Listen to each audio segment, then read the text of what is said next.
ਸ਼੍ਰੀ ਨਾਨਕ ਪਾਦ ਪੰਕਜ ਬੰਦਨ ਪਾਦ ਪੰਕਜ ਬੰਦਨ ਸਿਮਰੋ ਅੰਗਦ ਦੁਖ ਦੋਖ ਨਿਕੰਦਨ ਅਮਰਦਾਸ ਗੁਰ ਹਿਰਦੇ ਧਿਆਵਾਂ ਜੀ ਹਿਰਦੇ ਧਿਆਵਾ ਸ਼੍ਰੀ ਗੁਰ ਰਾਮਦਾਸ ਗੁਣ ਗਾਵਾ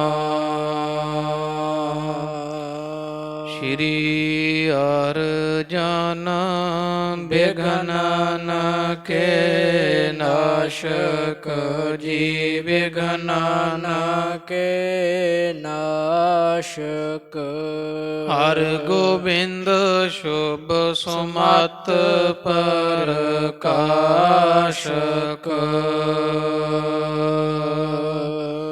ਸ਼੍ਰੀ ਹਰਿ ਰਾਏ ਨਾਮੋ ਕਰ ਜੋਰੀ ਜੀ ਨਾਮੋ ਕਰ ਜੋਰੀ ਗੁਰ ਹਰਿ ਕ੍ਰਿਸ਼ਨ ਮਨਾਏ ਬਹੋਰੀ ਤੇਗ ਬਹਾਦਰ ਪਰਮ ਕਿਰਪਾਲਾ ਜੀ ਪਰਮ ਕਿਰਪਾਲਾ ਸ਼੍ਰੀ ਗੁਰ ਗੋਬਿੰਦ ਸਿੰਘ ਬੇਸਾਲਾ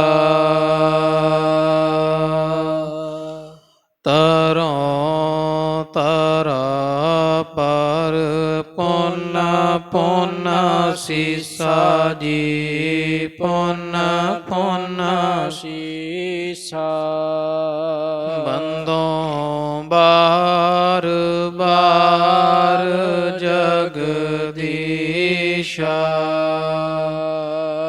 ਜਿਸ ਮਹਿ ਅੰਮ੍ਰਿਤ ਗਿਆਨ ਹੈ ਮਾਣਿਕ ਭਗਤ ਵਿਰਾਗ ਗੁਰੂ ਗ੍ਰੰਥ ਸਾਹਿਬ ਓਦਦ ਬੰਦੋਂ ਕਰ ਅਨੁਰਾਗ ਸ੍ਰੀ ਗੁਰ ਸ਼ਬਦ ਕਮਾਏ ਜਿਨ ਜੀਤੇ ਪੰਚ ਵਿਕਾਰ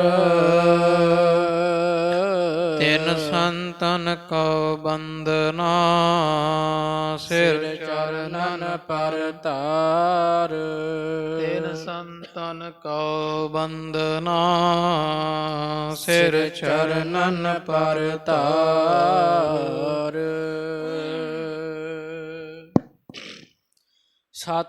ਸਤਨਾਮ ਵਾਹਿਗੁਰੂ ਸਾਹਿਬ ਜੀਓ ਦੋਹਰਾ ਉਤਰਿਓ ਕੋਠੇ ਗ੍ਰਾਮ ਤੇ ਵਹਿ ਰਸੈਨ ਜਿਹ ਸੰਗ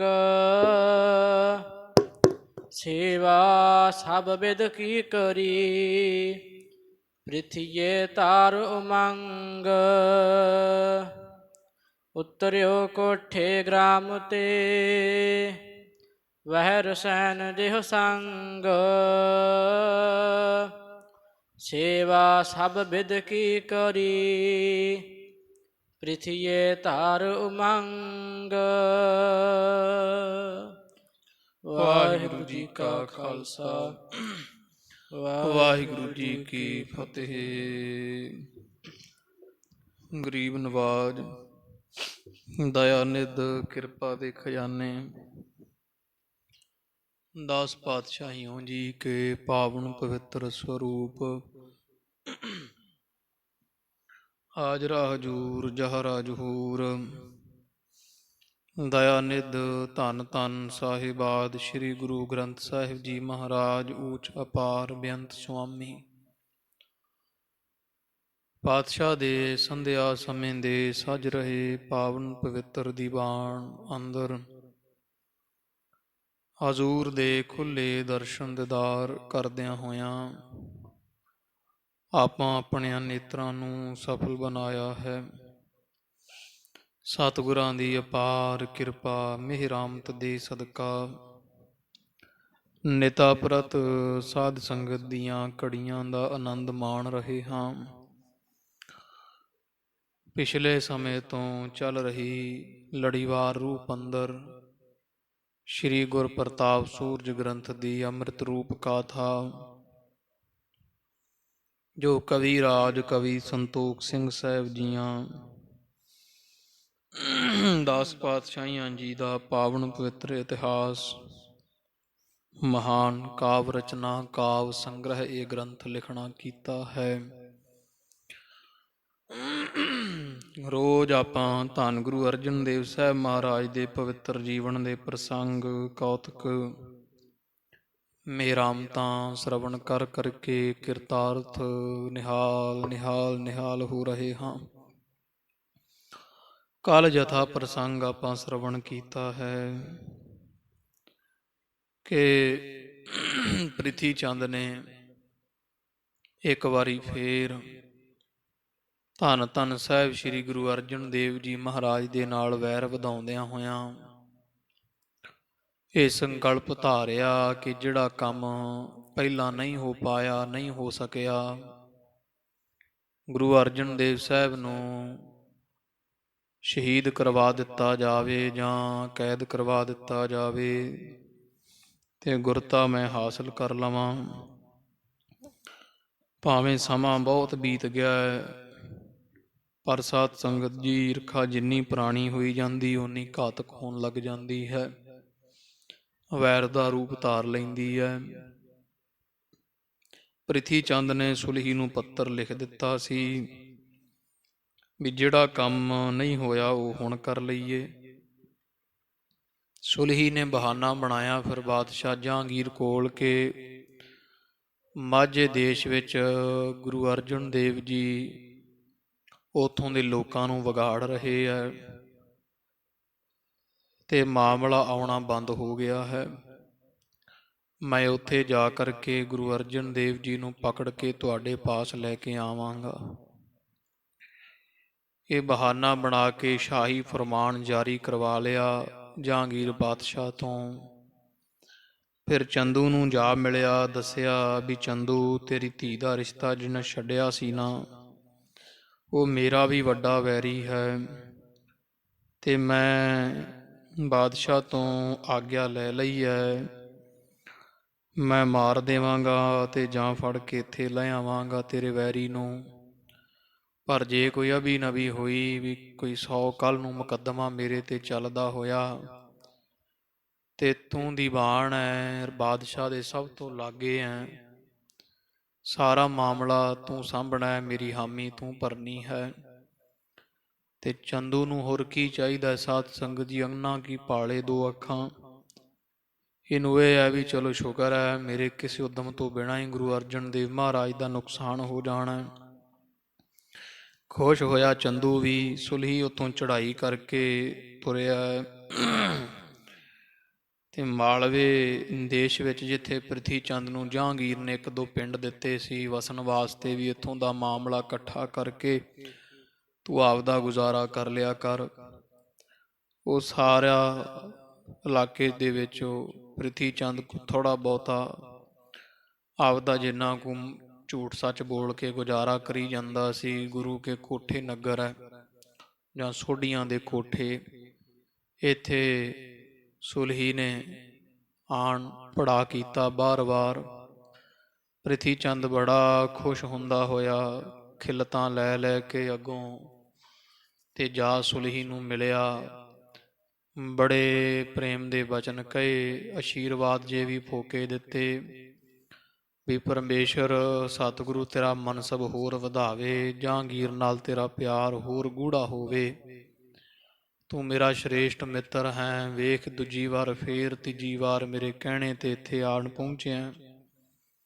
ਤੇ ਇਸ ਤਰ੍ਹਾਂ ਇਹ ਦੋਵੇਂ ਸਾਧ ਸੰਗਤ ਜੀ ਬੜੇ ਪ੍ਰੇਮ ਭਰੇ ਗੱਲਾਂ ਬਚਨ ਕਰਦੇ ਹੈ। ਸੁਲਹੀ ਧਰਵਾਸ ਦਿੰਦਾ ਵੀ ਪ੍ਰਿਥੀ ਚੰਦ ਹੁਣ ਪ੍ਰਵਾਹ ਨਾ ਕਰ, ਮੈਂ ਆ ਗਿਆ। ਔਰ ਮੈਂ ਤੇਰਾ ਹੁਣ ਕੰਮ ਅਧੂਰਾ ਛੱਡ ਕੇ ਨਹੀਂ ਜਾਵਾਂਗਾ, ਜਾਂ ਫੜ ਕੇ ਲੈ ਜਾਵਾਂਗਾ, ਕਹਿ ਗਹੋਂ ਕਹਿ ਮਾਰ ਡਾਰੋਂ, ਜਾਂ ਮਾਰ ਦੇਵਾਂਗਾ ਤੇਰੇ ਵੈਰੀ ਗੁਰੂ ਅਰਜਨ ਦੇਵ ਨੂੰ। ਇਸ ਤਰ੍ਹਾਂ ਸਾਧ ਸੰਗਤ ਜੀ ਪ੍ਰਿਥੀ ਚੰਦ ਦੇ ਪਹਿਲੇ ਦਿਨ ਮੁੜ ਆਇਆ। ਕੋਈ ਘੋੜਿਆਂ ਦਾ ਪ੍ਰਬੰਧ, ਦਾਣਾ ਪੱਕਾ, ਤੂੜੀ, ਛੋਲੇ ਆਦਿਕ ਵੀ ਦੇ ਦਿੱਤੇ, ਤੇ ਫੌਜ ਦਾ ਵੀ ਜਿਹੜਾ ਖਰਚ ਹੁੰਦਾ, ਕੋਈ ਆਈ ਦਾ, ਹੋਰ ਕੋਈ ਦਾਣਾ ਰਸਤ ਪਾਣੀ ਸੀ, ਜਿਹੜੀ ਸਾਰੀ ਫੌਜ ਨੂੰ ਪ੍ਰਿਥੀ ਨੇ ਹਾਜ਼ਰ ਕੀਤੀ। ਰਾਤ ਨੂੰ ਨੀਂਦ ਕਿੱਥੇ ਆਵੇ, ਕਦੋਂ ਦਿਨ ਚੜ੍ਹੇ ਤੇ ਮੈਂ ਸੁਲਹੀ ਨੂੰ ਪ੍ਰੇਰ ਕੇ ਤੇ ਗੁਰੂ ਅਰਜਨ ਦੇਵ ਮਹਾਰਾਜ ਤੇ ਚੜ੍ਹਾਈ ਕਰਵਾ ਦੇਵਾਂ, ਛੇਤੀ ਮੈਨੂੰ ਗੁਰਤਾ ਗੱਦੀ ਮਿਲੇ। ਪ੍ਰਿਥੀ ਚੰਦ ਕਿਆਸ ਜੇ ਲਾਉਂਦਾ ਹੋਇਆ ਬਰਾਜਿਆ। ਤੋ ਜਿਵੇਂ ਸਾਧ ਸੰਗ ਜੀ ਅਗਲੇ ਦਿਨ ਫੇਰੇ, ਧੰਨ ਗੁਰੂ ਅਰਜਨ ਦੇਵ ਸਾਹਿਬ ਮਹਾਰਾਜ ਦੇ ਬਚਨ ਸੱਚੇ ਹੋਏ ਵੀ ਸੰਗਤ ਨੂੰ ਹਜ਼ੂਰ ਨੇ ਕਹਿ ਦਿੱਤਾ ਸੀ ਵੀ ਬੇਫਿਕਰ ਰਹੋ, ਇਹ ਗੁਰੂ ਨਾਨਕ ਪਾਤਸ਼ਾਹ ਦੇ ਘਰ ਤੇ ਜਿਹੜੇ ਚੜ੍ਹ ਕੇ ਆਏ ਬਿਪਤਾ ਪਾਉਣ, ਉਹਨਾਂ ਨੂੰ ਆਪ ਹੀ ਬਿਪਤਾ ਪੈ ਜਾਵੇਗੀ। ਇਹ ਜਿਵੇਂ ਪਾਵਨ ਪਵਿੱਤਰ ਪ੍ਰਸੰਗ ਆ ਰਹੇ ਆ, ਚਿੱਤ ਬਿਰਤੀ ਇਕਾਗਰ ਕਰੀਏ ਜੀ। ਸਤਿਗੁਰੂ ਸਾਹਿਬ ਸ੍ਰੀ ਗੁਰੂ ਅਰਜਨ ਦੇਵ ਮਹਾਰਾਜ ਨੂੰ ਹਿਰਦੇ ਵਸਾਓ। ਸਭ ਸੰਗਤ ਆਖੋ ਜੀ ਸਤਿਨਾਮ ਸ੍ਰੀ ਵਾਹਿਗੁਰੂ ਸਾਹਿਬ ਜੀ। ਸਤਿਨਾਮ ਸ੍ਰੀ ਵਾਹਿਗੁਰੂ ਸਾਹਿਬ ਜੀ। ਦੋਹਰਾ ਉਤਰਿਓ ਕੋਠੇ ਗ੍ਰਾਮ ਤੇ। ਉਹ ਕਵੀ ਜੀ ਦੱਸਦੇ ਆ ਵੀ ਇਹ ਸੁਲਹੀ ਗੁਰੂ ਕੇ ਕੋਠੇ ਨਗਰ ਦੇ ਬਾਰ-ਬਾਰ ਉਤਾਰਾ ਕੀਤਾ ਹੈ।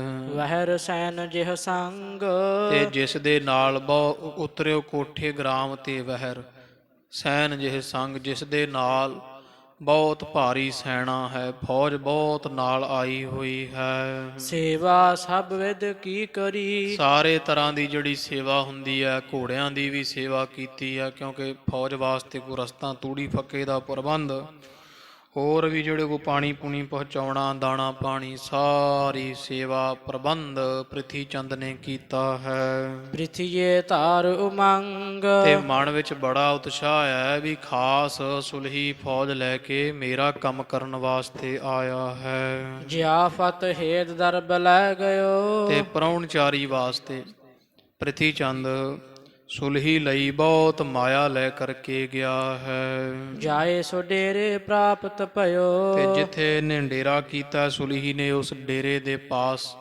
ਪ੍ਰਿਥੀ ਚੰਦ ਬਹੁਤ ਮਾਇਆ ਗੁਰੂ ਘਰ ਦੀ ਲੈ ਕੇ ਪਹੁੰਚਿਆ ਹੈ। ਤੰਬੂ ਮੈਂ ਮਿਲ ਕੈ ਸੋ ਦਇਓ, ਦੋਵੇਂ ਤੰਬੂ ਵਿੱਚ ਇੱਕ ਦੂਜੇ ਨਾਲ ਮਿਲੇ ਆ, ਤੇ ਤੰਬੂ ਵਿੱਚ ਮਿਲ ਕੇ ਪ੍ਰੇਮ ਦੇ ਨਾਲ ਇੱਕ ਦੂਜੇ ਨੂੰ ਸੋਭਾ ਕੀਤੀ ਇੱਕ ਦੂਜੇ ਦੀ। ਤੇ ਜਿਹੜਾ ਧਨ ਪ੍ਰਿਥੀ ਚੰਦ ਲੈ ਕੇ ਆਇਆ ਹੈ ਸੰਗਤਾਂ ਦਾ ਦਸਵੰਧ, ਉਹ ਮਾਇਆ ਇਹ ਵੱਢੀ ਦੇਣ ਵਾਸਤੇ ਉਹ ਸਾਰੀ ਸੁਲਹੀ ਨੂੰ ਦੇ ਦਿੱਤੀ ਹੈ। ਗੁਰੂ ਘਰ ਕੁਨ ਕਾ ਭਾਖਤ ਭਇਓ, ਤੇ ਉਹ ਲੈਂਦਾ ਨਹੀਂ। ਸੁਲਹੀ ਕਹਿੰਦਾ ਨਹੀਂ, ਕੋਈ ਜ਼ਰੂਰਤ ਨਹੀਂ। ਕਹਿੰਦਾ ਨਹੀਂ ਸੁਲਹੀ, ਆਖੇ ਗੁਰੂ ਘਰ ਦਾ ਕਿਣਕਾ ਹੈ, ਪ੍ਰਸ਼ਾਦ ਹੈ, ਵੱਡੀ ਦੀ ਮਾਇਆ। ਤੇ ਕਹਿੰਦਾ ਸੁਲਹੀ ਲੈ ਲੈ, ਇਹ ਤਾਂ ਗੁਰੂ ਰਾਮਦਾਸ ਪਾਤਸ਼ਾਹ ਦੇ ਘਰ ਦਾ ਪ੍ਰਸ਼ਾਦ ਹੈ। ਸੁਲਹੀ ਕਹਿ ਸਭ ਕਿਰਪਾ ਤੁਮਾਰੀ, ਸੁਲਹੀ ਕਹਿੰਦਾ ਕੀ ਲੋੜ ਸੀ, हे ਪ੍ਰਿਥੀ ਚੰਦ ਮਹਾਰਾਜ, ਤੁਹਾਡੀ ਅੱਗੇ ਹੀ ਬੜੀ ਕਿਰਪਾ ਹੋ ਰਹੀ ਹੈ। ਕਿਉ ਧਨ ਧਰਿਓ ਸੋ ਧਰਿਓ ਲੈ ਦਿਆਏ ਅਗਾਰੀ, ਤੇ ਕਿਉਂ ਮਾਇਆ ਮੇਰੇ ਅੱਗੇ ਲਿਆਣ ਧਰੀ ਹੈ ਵੀ ਮੈਂ ਤਾਂ ਪਿਆਰ ਦਾ ਬੱਧਾ ਆ, ਮੇਰੀ ਸ਼ਰਧਾ ਤੇਰੇ ਤੇ, ਮੈਂ ਗੁਰੂ ਮੰਨਦਾ, ਤੇ ਮੈਂ ਤਾਂ ਪ੍ਰੇਮ ਦਾ ਬੱਧਾ ਆ, ਮਾਇਆ ਦੀ ਕੋਈ ਲੋੜ ਨਹੀਂ। ਕਿਸ ਗੱਲੋਂ ਮੇਰੇ ਅੱਗੇ ਰੱਖੀ ਹੈ। ਨਹੀਂ ਲੇਤ ਬਰ ਬਸ ਇਨ ਦੀਨੋ, ਤੋ ਸਾਧ ਸੰਗਤ ਜੀ ਉਹ ਸੁਲਹੀ ਮਾਇਆ ਲੈਂਦਾ ਨਹੀਂ, ਪਰ ਪ੍ਰਿਥੀ ਚੰਦ ਨੇ ਮੱਲੋ ਮੱਲੀ ਆਖੇ ਜੀ ਗੁਰੂ ਘਰ ਦਾ ਪ੍ਰਸ਼ਾਦ ਹੈ ਤੇ ਵੱਡੀ ਦੇ ਦਿੱਤੀ ਹੈ। ਸੇਵਾ ਤੇ ਪ੍ਰਸੰਨ ਅਤ ਕੀਨੋ, ਸੇਵਾ ਕਰਕੇ ਤੇ ਬੜਾ ਪ੍ਰਸੰਨ ਪ੍ਰਿਥੀ ਚੰਦ ਨੂੰ ਕਰ ਲਿਆ ਵੀ ਮੈਂ ਸੇਵਾ ਜੀ ਕਰਕੇ ਦਾ ਮਨ ਜਿੱਤ ਲੈਣਾ ਕੀਤਾ ਹੈ। ਮਸਲਤ ਹਿਤ ਇਕੰਤ ਹੋਏ ਬੈਸੇ, ਫਿਰ ਸਲਾਹ ਜੀ ਕਰਨ ਵਾਸਤੇ ਪ੍ਰਿਥੀ ਚੰਦ ਸੁਲਹੀ ਦੋਵੇਂ ਇਕੱਠੇ ਹੋ ਬੈਠੇ ਐ, ਇੱਕ ਥਾਂ ਤੇ ਇਕੱਲੇ ਹੋ ਗਏ ਹਨ। ਕਹਿ ਪ੍ਰਿਥੀਆ ਅਬ ਕਰੇ ਹੋ ਕੈਸੇ, ਤੇ ਪ੍ਰਿਥੀ ਚੰਦ ਸਾਧ ਸੰਗਤ ਜੀ ਕਹਿੰਦਾ ਹੈ ਵੀ ਹੁਣ ਦੱਸ ਮੈਨੂੰ ਸੁਲਹੀ ਵੀ ਤੂੰ ਕੀ ਕਰੇਂਗਾ। ਕਿਸ ਤਰ੍ਹਾਂ ਗੁਰੂ ਅਰਜਨ ਦੇਵ ਸਾਹਿਬ ਨੂੰ ਫੜੇਗਾ, ਸ਼ਹੀਦ ਕਿਵੇਂ ਕਰੇਗਾ। ਦਿਨ ਪ੍ਰਤ ਧਨੀ ਅਧਿਕ ਰਿਪ ਹੋਵਾ। ਵੀ ਕੋਈ ਵਿਉਂਤ ਬਣਾਈ ਆ ਤੈਨੇ, ਕਿਉਂਕਿ ਮੇਰਾ ਭਰਾ ਅਰਜਨ ਦੇਵ ਅੱਗੇ ਨਾਲੋਂ ਵੀ ਮਜ਼ਬੂਤ ਹੋਇਆ, ਦਿਨ ਬਰ ਦਿਨ ਬਹੁਤ ਮਾਇਆ ਧਾਰੀ ਹੋ ਗਿਆ ਹੈ। ਖਰਚਿਓ ਬਹੁ ਸੁਤ ਵਿਆਹੋ ਸੰਜੋਵਾ। ਤੇ ਸੁਣਿਆ ਹੀ ਆ ਤੂੰ ਵੀ ਆਪਦੇ ਪੁੱਤਰ ਦੇ ਵਿਆਹ ਤੇ ਬੜਾ ਭਾਰੀ ਖਰਚ ਕੀਤਾ, 4 ਚਫੇਰੇ ਧੁੰਮਾਂ ਪੈ ਗਈਆਂ, ਇੰਨੀ ਮਾਇਆ ਖਰਚ ਕੀਤੀ ਵਿਆਹ ਦੇ ਉੱਪਰ। ਸਾਹੋ ਤਰਾਸ ਪੀ ਨਾਹਿਨ ਮਨ ਹੈ। ਤੇ ਵੇਖ ਚੰਦੂ ਦੀ ਧੀ ਦਾ ਰਿਸ਼ਤਾ ਜਵਾਬ ਦੇ ਦਿੱਤਾ, ਬਾਦਸ਼ਾਹ ਦਾ ਵੀ ਡਰ ਨਹੀਂ ਮੰਨਦੇ ਗੁਰੂ ਅਰਜਨ ਦੇਵ।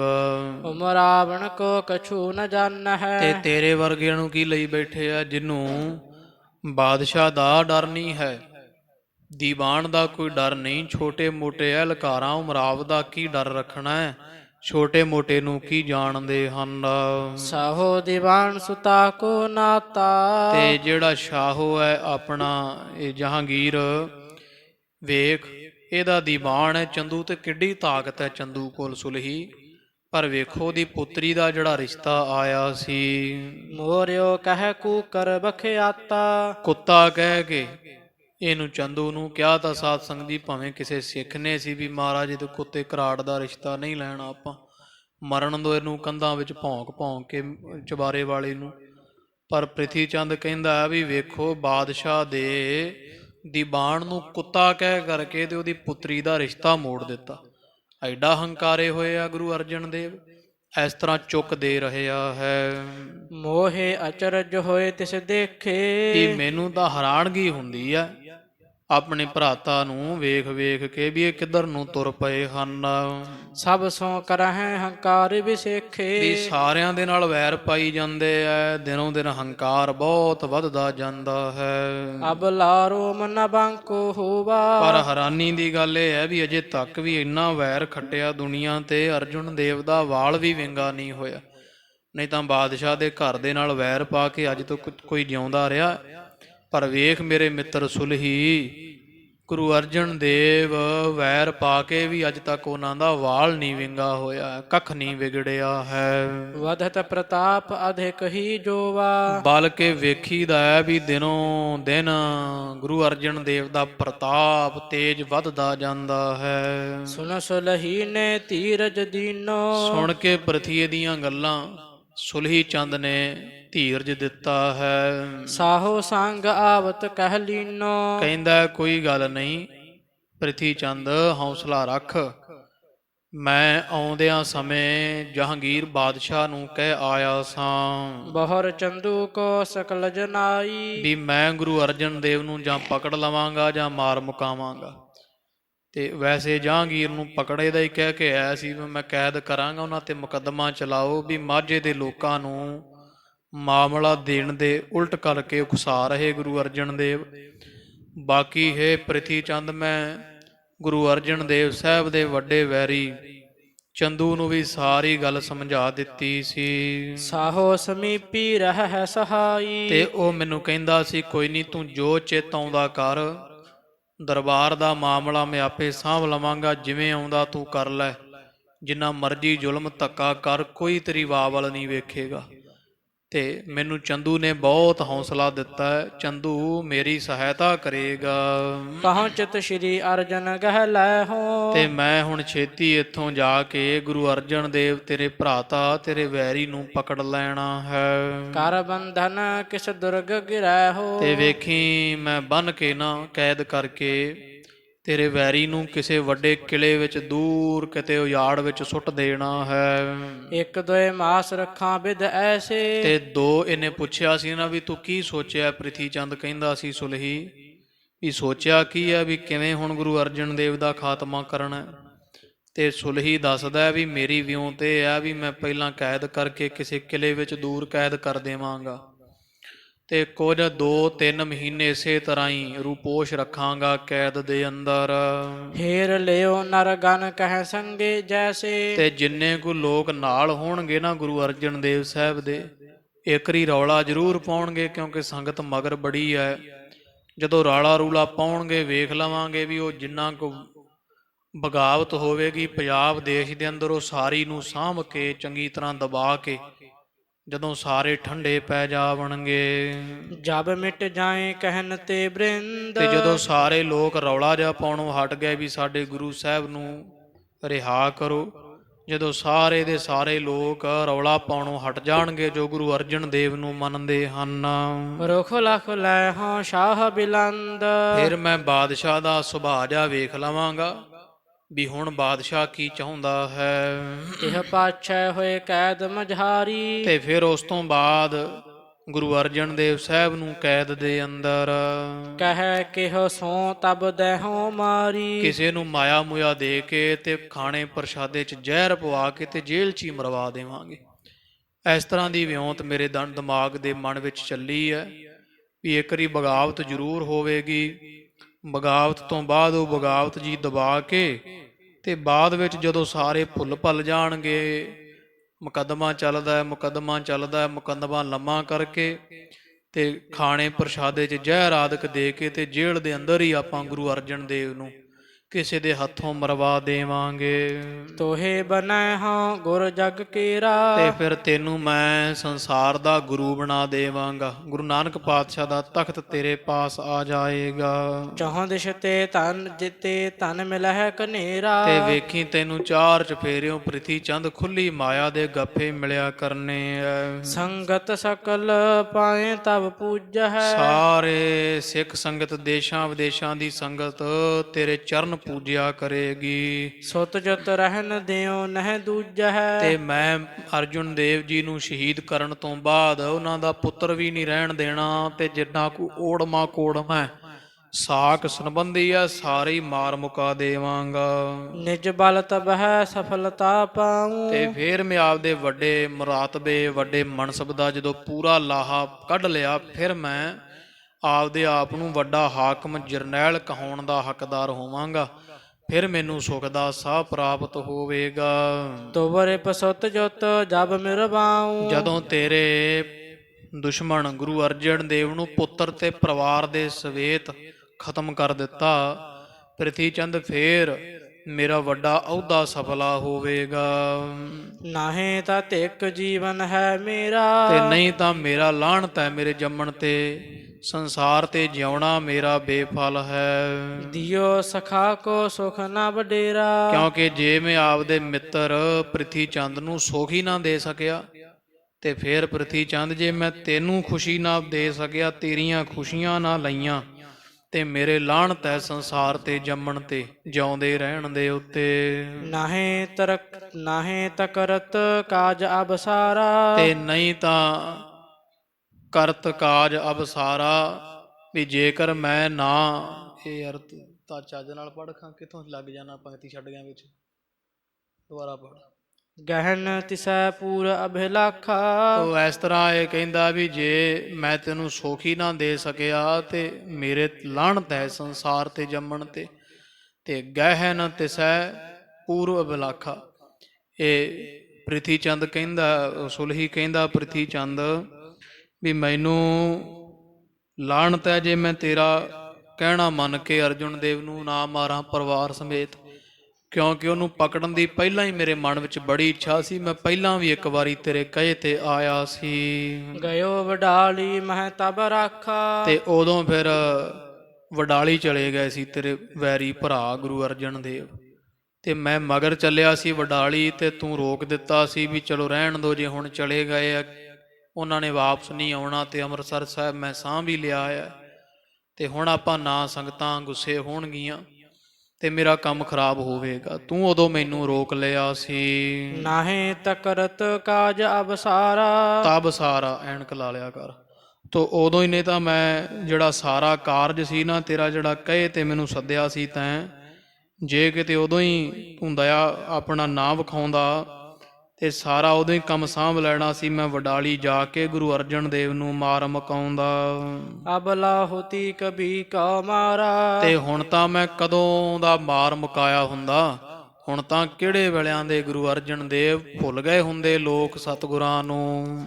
ਤੋਰੀ ਬਾਤ ਨਾ ਚੰਦ ਜਨਾਈ, ਤੇ ਇਸੇ ਤਰ੍ਹਾਂ ਬਾਕੀ ਫਿਰ ਕਹਿੰਦਾ ਸੁਲਹੀ ਵੀ ਪ੍ਰਿਥੀ ਚੰਦ ਵੀ ਮੈਂ ਚੰਦੂ ਨੂੰ ਇਹ ਗੱਲ ਨਹੀਂ ਦੱਸੀ ਹੋਈ ਵੀ ਮੈਂ ਤੇਰੇ ਕਰਕੇ ਇੱਥੇ ਆਇਆ, ਮੈਂ ਚੰਦੂ ਨੂੰ ਇਹ ਆਖਿਆ ਵੀ ਮੈਂ ਤੇਰੀ ਪੁੱਤਰੀ ਦਾ ਰਿਸ਼ਤਾ ਜਿਹੜਾ ਜਵਾਬ ਦਿੱਤਾ ਉਹਦਾ ਵੈਰ ਲੈਣ ਚੱਲਿਆ, ਪਰ ਉਹਨੂੰ ਮੈਂ ਚੰਦੂ ਨੂੰ ਅਜੇ ਤੱਕ ਤੇਰੇ ਬਾਰੇ, ਤੇਰੀ ਤੇ ਮੇਰੀ ਯਾਰੀ ਦੋਸਤੀ ਦਾ ਨਹੀਂ ਦੱਸਿਆ ਹੈ। ਰਿਪ ਮਾਰੇ ਤਬ ਦਿਓ ਮਿਲਾਈ। ਤੇ ਜਦੋਂ ਕੋਈ ਗੱਲ ਨਹੀਂ, ਦੁਸ਼ਮਣ ਤੇਰਾ ਮਰ ਜਾਵੇਗਾ ਨਾ, ਗੁਰੂ ਅਰਜਨ ਦੇਵ ਸਾਹਿਬ ਨੂੰ ਖਤਮ ਕਰਕੇ ਫੇਰ ਤੈਨੂੰ ਮੈਂ ਚੰਦੂ ਨਾਲ ਮਿਲਾਵਾਂਗਾ। ਸਾਹੋ ਸੰਗ ਅਰ ਸੰਗ ਦੀਵਾਨ। ਤੇ ਉਹ ਤੈਨੂੰ ਮਿਲਾ ਦੇਵੇਗਾ ਬਾਦਸ਼ਾਹ ਦੇ ਨਾਲ, ਤੇ ਤੇਰੀ ਵਧੀਆ ਵਕਫੀ ਹੋ ਜਾਵੇਗੀ ਚੰਦੂ ਨਾਲ ਵੀ, ਤੇ ਬਾਦਸ਼ਾਹ ਜਹਾਂਗੀਰ ਦੇ ਨਾਲ ਵੀ ਤੇਰਾ ਚੰਗਾ ਰਸੂਖ ਬਣ ਜਾਵੇਗਾ। ਬਨ ਜਾਹਿ ਤਵ ਬਾਤ ਮਹਾਨ। ਤੇਰੀ ਚੰਗੀ ਗੱਲਬਾਤ ਬਣ ਜਾਏਗੀ, ਸਰਕਾਰੇ ਦਰਬਾਰੇ ਤੇਰੀ ਜਾਣ ਪਛਾਣ ਮੈਂ ਕਰਵਾ ਦਿਆਂਗਾ ਚੰਦੂ ਦੇ ਰਾਹੀਂ। ਫਿਰ ਤੂੰ ਆਪ ਹੀ ਆਉਂਦਾ ਜਾਂਦਾ ਰਿਹਾ ਕਰੀ, ਕਿਉਂਕਿ ਗੁਰੂ ਤੂੰ ਬਣ ਜਾਣਾ ਹੈ। ਤੇ ਇੱਥੇ ਲੋਕਾਂ ਦੀ ਹਮਾਇਤ ਦੀ ਲੋੜ ਬਾਦਸ਼ਾਹ ਨੂੰ ਵੀ ਰਹਿੰਦੀ ਹੈ, ਤੇ ਤੈਨੂੰ ਗੁਰੂ ਬਣਾ ਕਰਕੇ ਤੇ ਇੱਕ ਦੂਜੇ ਨਾਲ ਤੁਸੀਂ ਬਾਦਸ਼ਾਹ ਦੇ ਨਾਲ ਨੇੜਤਾ ਰੱਖੀ, ਤੇਰਾ ਵੀ ਕੰਮ ਚੱਲੀ ਜਾਊ ਤੇ ਬਾਦਸ਼ਾਹ ਵੀ ਖੁਸ਼ ਰਿਹਾ ਕਰੂਗਾ। ਜਿਵੇਂ ਹੁਣ ਵੀ ਨਹੀਂ ਕਰਦੇ ਉਹ ਸਰਕਾਰਾਂ, ਜਦੋਂ ਜੀ ਕੀਤਾ ਉਹ ਕਦੇ ਕੋਈ ਗੁਰੂ ਬਣੇ ਹੋਏ ਆਪੋ ਉਹਦੇ ਧਾਰੀਆਂ ਨੂੰ ਰਿਹਾ ਕਰ ਦਿੰਦੇ, ਜਦੋਂ ਵੋਟਾਂ ਆ ਜਾਂਦੀਆਂ ਫਿਰ ਚੁੱਕ ਕੇ ਫਿਰ ਅੰਦਰ ਮਾਰਦੇ ਆ। ਵੀ ਉਹ ਸਾਫ਼ ਦਿਸਦਾ ਵੀ ਇਹਨਾਂ ਦਾ ਸਿੱਧਾ ਜਿਹੜਾ ਹੁੰਦਾ ਹੈ ਨਾ ਤਾਲੁਕਾਤ, ਉਹ ਸਰਕਾਰਾਂ ਦੇ ਨਾਲ ਪੂਰੇ ਸੰਬੰਧ ਹੁੰਦੇ ਆ। ਸਰਕਾਰਾਂ ਵੀ ਇਹਨਾਂ ਤੋਂ ਪੂਰੇ ਫਾਇਦੇ ਲੈਂਦੀਆਂ ਨੇ, ਵੋਟਾਂ ਹਾਸਲ ਕਰਦੀਆਂ। ਤੇ ਜਿਹੜੇ ਕੋਈ ਇਹਦੇ ਧਾਰੀ ਹੈ, ਡੇਰਾਵਾਦ ਕੋਈ ਹੈ, ਉਹ ਵੀ ਸਾਧ ਸੰਗਤ ਜੀ ਪੂਰਾ ਫਾਇਦਾ ਜਿਹੜਾ ਸਰਕਾਰਾਂ ਨੂੰ ਦਿੰਦੇ ਆ, ਤੇ ਸਰਕਾਰਾਂ ਤੋਂ ਆਪਦੇ ਕੰਮ ਵੀ ਕਢਾਉਂਦੇ ਆ। ਇਹ ਸੁਲਹੀ ਕਹਿੰਦਾ ਵੀ ਚੰਦੂ ਤੇਰੀ ਪ੍ਰਿਥੀ ਚੰਦ ਤੇਰੀ ਗੱਲਬਾਤ ਮੈਂ ਕਰਾ ਦਿਆਂਗਾ ਚੰਦੂ ਨਾਲ, ਸਰਕਾਰੇ ਦਰਬਾਰੇ ਫਿਰ ਰਲ ਮਿਲ ਕਰਕੇ ਜਿਵੇਂ ਤੈਨੂੰ ਲੋੜ ਪਊ ਸਰਕਾਰ ਦੀ ਤਾਕਤ ਦੀ ਤੂੰ ਵਰਤ ਲਿਆ ਕਰੀ। ਜਦੋਂ ਸਾਨੂੰ ਕੋਈ ਲੋੜ ਪਿਆ ਕਰੇਗੀ ਇੱਧਰ ਪੰਜਾਬ ਦੇ ਇਲਾਕੇ ਵਿੱਚ, ਉਦੋਂ ਅਸੀਂ ਤੂੰ ਗੁਰਤਾ ਤੇ ਬੈਠਾ ਹੋਣਾ ਹੈ ਤੇ ਤੇਰੇ ਤੋਂ ਪੂਰਾ ਕੰਮਕਾਰ ਲੈ ਲਿਆ ਕਰਾਂਗੇ। ਰਲ ਮਿਲ ਕੇ ਇਸ ਤਰ੍ਹਾਂ ਚੱਲੀ ਚਲਾਈ ਜਾਏਗਾ। ਇਮ ਮਸਲਤ ਸੁਨ ਸਦਨ ਸਿਧਾਰਾ। ਇਸ ਤਰ੍ਹਾਂ ਪ੍ਰਿਥੀ ਚੰਦ ਸਾਧ ਸੰਗਤ ਜੀ ਸੁਲਹੀ ਦੀ ਗੱਲ ਜੀ ਸੁਣ ਕੇ ਆਪਣੇ ਘਰ ਚਲਾ ਗਿਆ ਹੈ। ਸੁਲਹੀ ਸੁਪਤਿਓ ਨਿਸਾ ਮਝਾਰਾ। ਰਾਤ ਪਈ ਤੇ ਸੁਲਹੀ ਜਿਹੜਾ ਸੌਂ ਗਿਆ, ਬਰਾਜ ਗਿਆ ਫੌਜ ਦੇ ਸਮੇਤ। ਪ੍ਰਾਤ ਭਈ ਕਰ ਸੌਚ ਇਸ਼ਨਾਨਾ। ਅੰਮ੍ਰਿਤ ਵੇਲੇ ਆਪਣਾ ਇਸ਼ਨਾਨ ਪਾਣ ਕਰਕੇ ਸੌਚਾਚਾਰ ਸੋਧ ਕਰਕੇ ਦਿਵਸ ਚਰੇ ਤਿਸ ਨਿਕਟ ਪਿਆਨਾ। ਤੇ ਜਦੋਂ ਦਿਨ ਚੜਿਆ ਤੇ ਫੇਰ ਸਾਧ ਸੰਗਤ ਜੀ ਪ੍ਰਿਥੀ ਚੰਦ ਜਿਹੜਾ ਸੁਲਹੀ ਦੇ ਪਾਸ ਇਸ਼ਨਾਨ ਪਾਣ ਕਰਕੇ ਪਹੁੰਚ ਗਿਆ ਹੈ। ਬੈਠ ਗਇਓ ਤਹ ਸਹਿਜ ਸੁਭਾਏ। ਤੇ ਸਹਿਜ ਸੁਭਾਏ ਪ੍ਰਿਥੀ ਚੰਦ ਜਿਹੜਾ ਸੁਲਹੀ ਦੇ ਜਾ ਪਾਸ ਤੰਬੂ ਵਿੱਚ ਬੈਠਾ ਹੈ। ਬਾਤ ਕਹਿਤ ਨਿਜ ਕੋ ਵਡਿਆਏ। ਤੇ ਖੁਸ਼ੀ ਸੁਲਹੀ ਨੂੰ ਆਪਦੀ ਵਡਿਆਈ ਜੀ ਕਰਦਾ ਹੋਇਆ, ਜਿਵੇਂ ਅੱਗੇ ਝੂਠ ਬੋਲਦਾ ਹੈ ਇਸ ਤਰ੍ਹਾਂ ਆਪਦੀ ਸੋਭਾ ਜੀ ਕਰਕੇ ਵਿਖਾਉਣ ਲੱਗਿਆ। ਸੁਨਹੁ ਸਖਾ ਉਪਕਾਰ ਤਿਹਾਰੋ। ਕਹਿੰਦਾ ਹੈ ਮੇਰੇ ਮਿੱਤਰ ਸੁਲਹੀ, ਤੂੰ ਜਿਹੜਾ ਮੇਰੇ ਤੇ ਵੱਡਾ ਪਰਉਪਕਾਰ ਕੀਤਾ ਸੀ। ਗ੍ਰਾਮ ਦਿਵਾਇਆ ਬਸੇ ਮਝਾਰੋ। ਮੈਨੂੰ ਵਸਣ ਵਾਸਤੇ ਇੱਥੇ ਗੁਰੂ ਕੇ ਕੋਠੇ ਆ ਜਿਹੜਾ ਮਾਲ ਵਿੱਚ ਕੁਝ ਇੱਕ ਪਿੰਡ ਦਵਾਇਆ ਸੀ ਬਾਦਸ਼ਾਹ ਜਹਾਂਗੀਰ ਨੂੰ ਕਹਿ ਕਰਕੇ। ਸੁਖ ਕੋ ਪਾਏ ਕਰਿਓ ਨਿਜ ਥਾਨਾ। ਤੇ ਮੈਂ ਇੱਥੇ ਰਹਿਣਾ ਪਿਛਲੇ ਸਮੇਂ ਤੋਂ ਤੇ ਬੜਾ ਸੁਖ ਪ੍ਰਾਪਤ ਹੋਇਆ।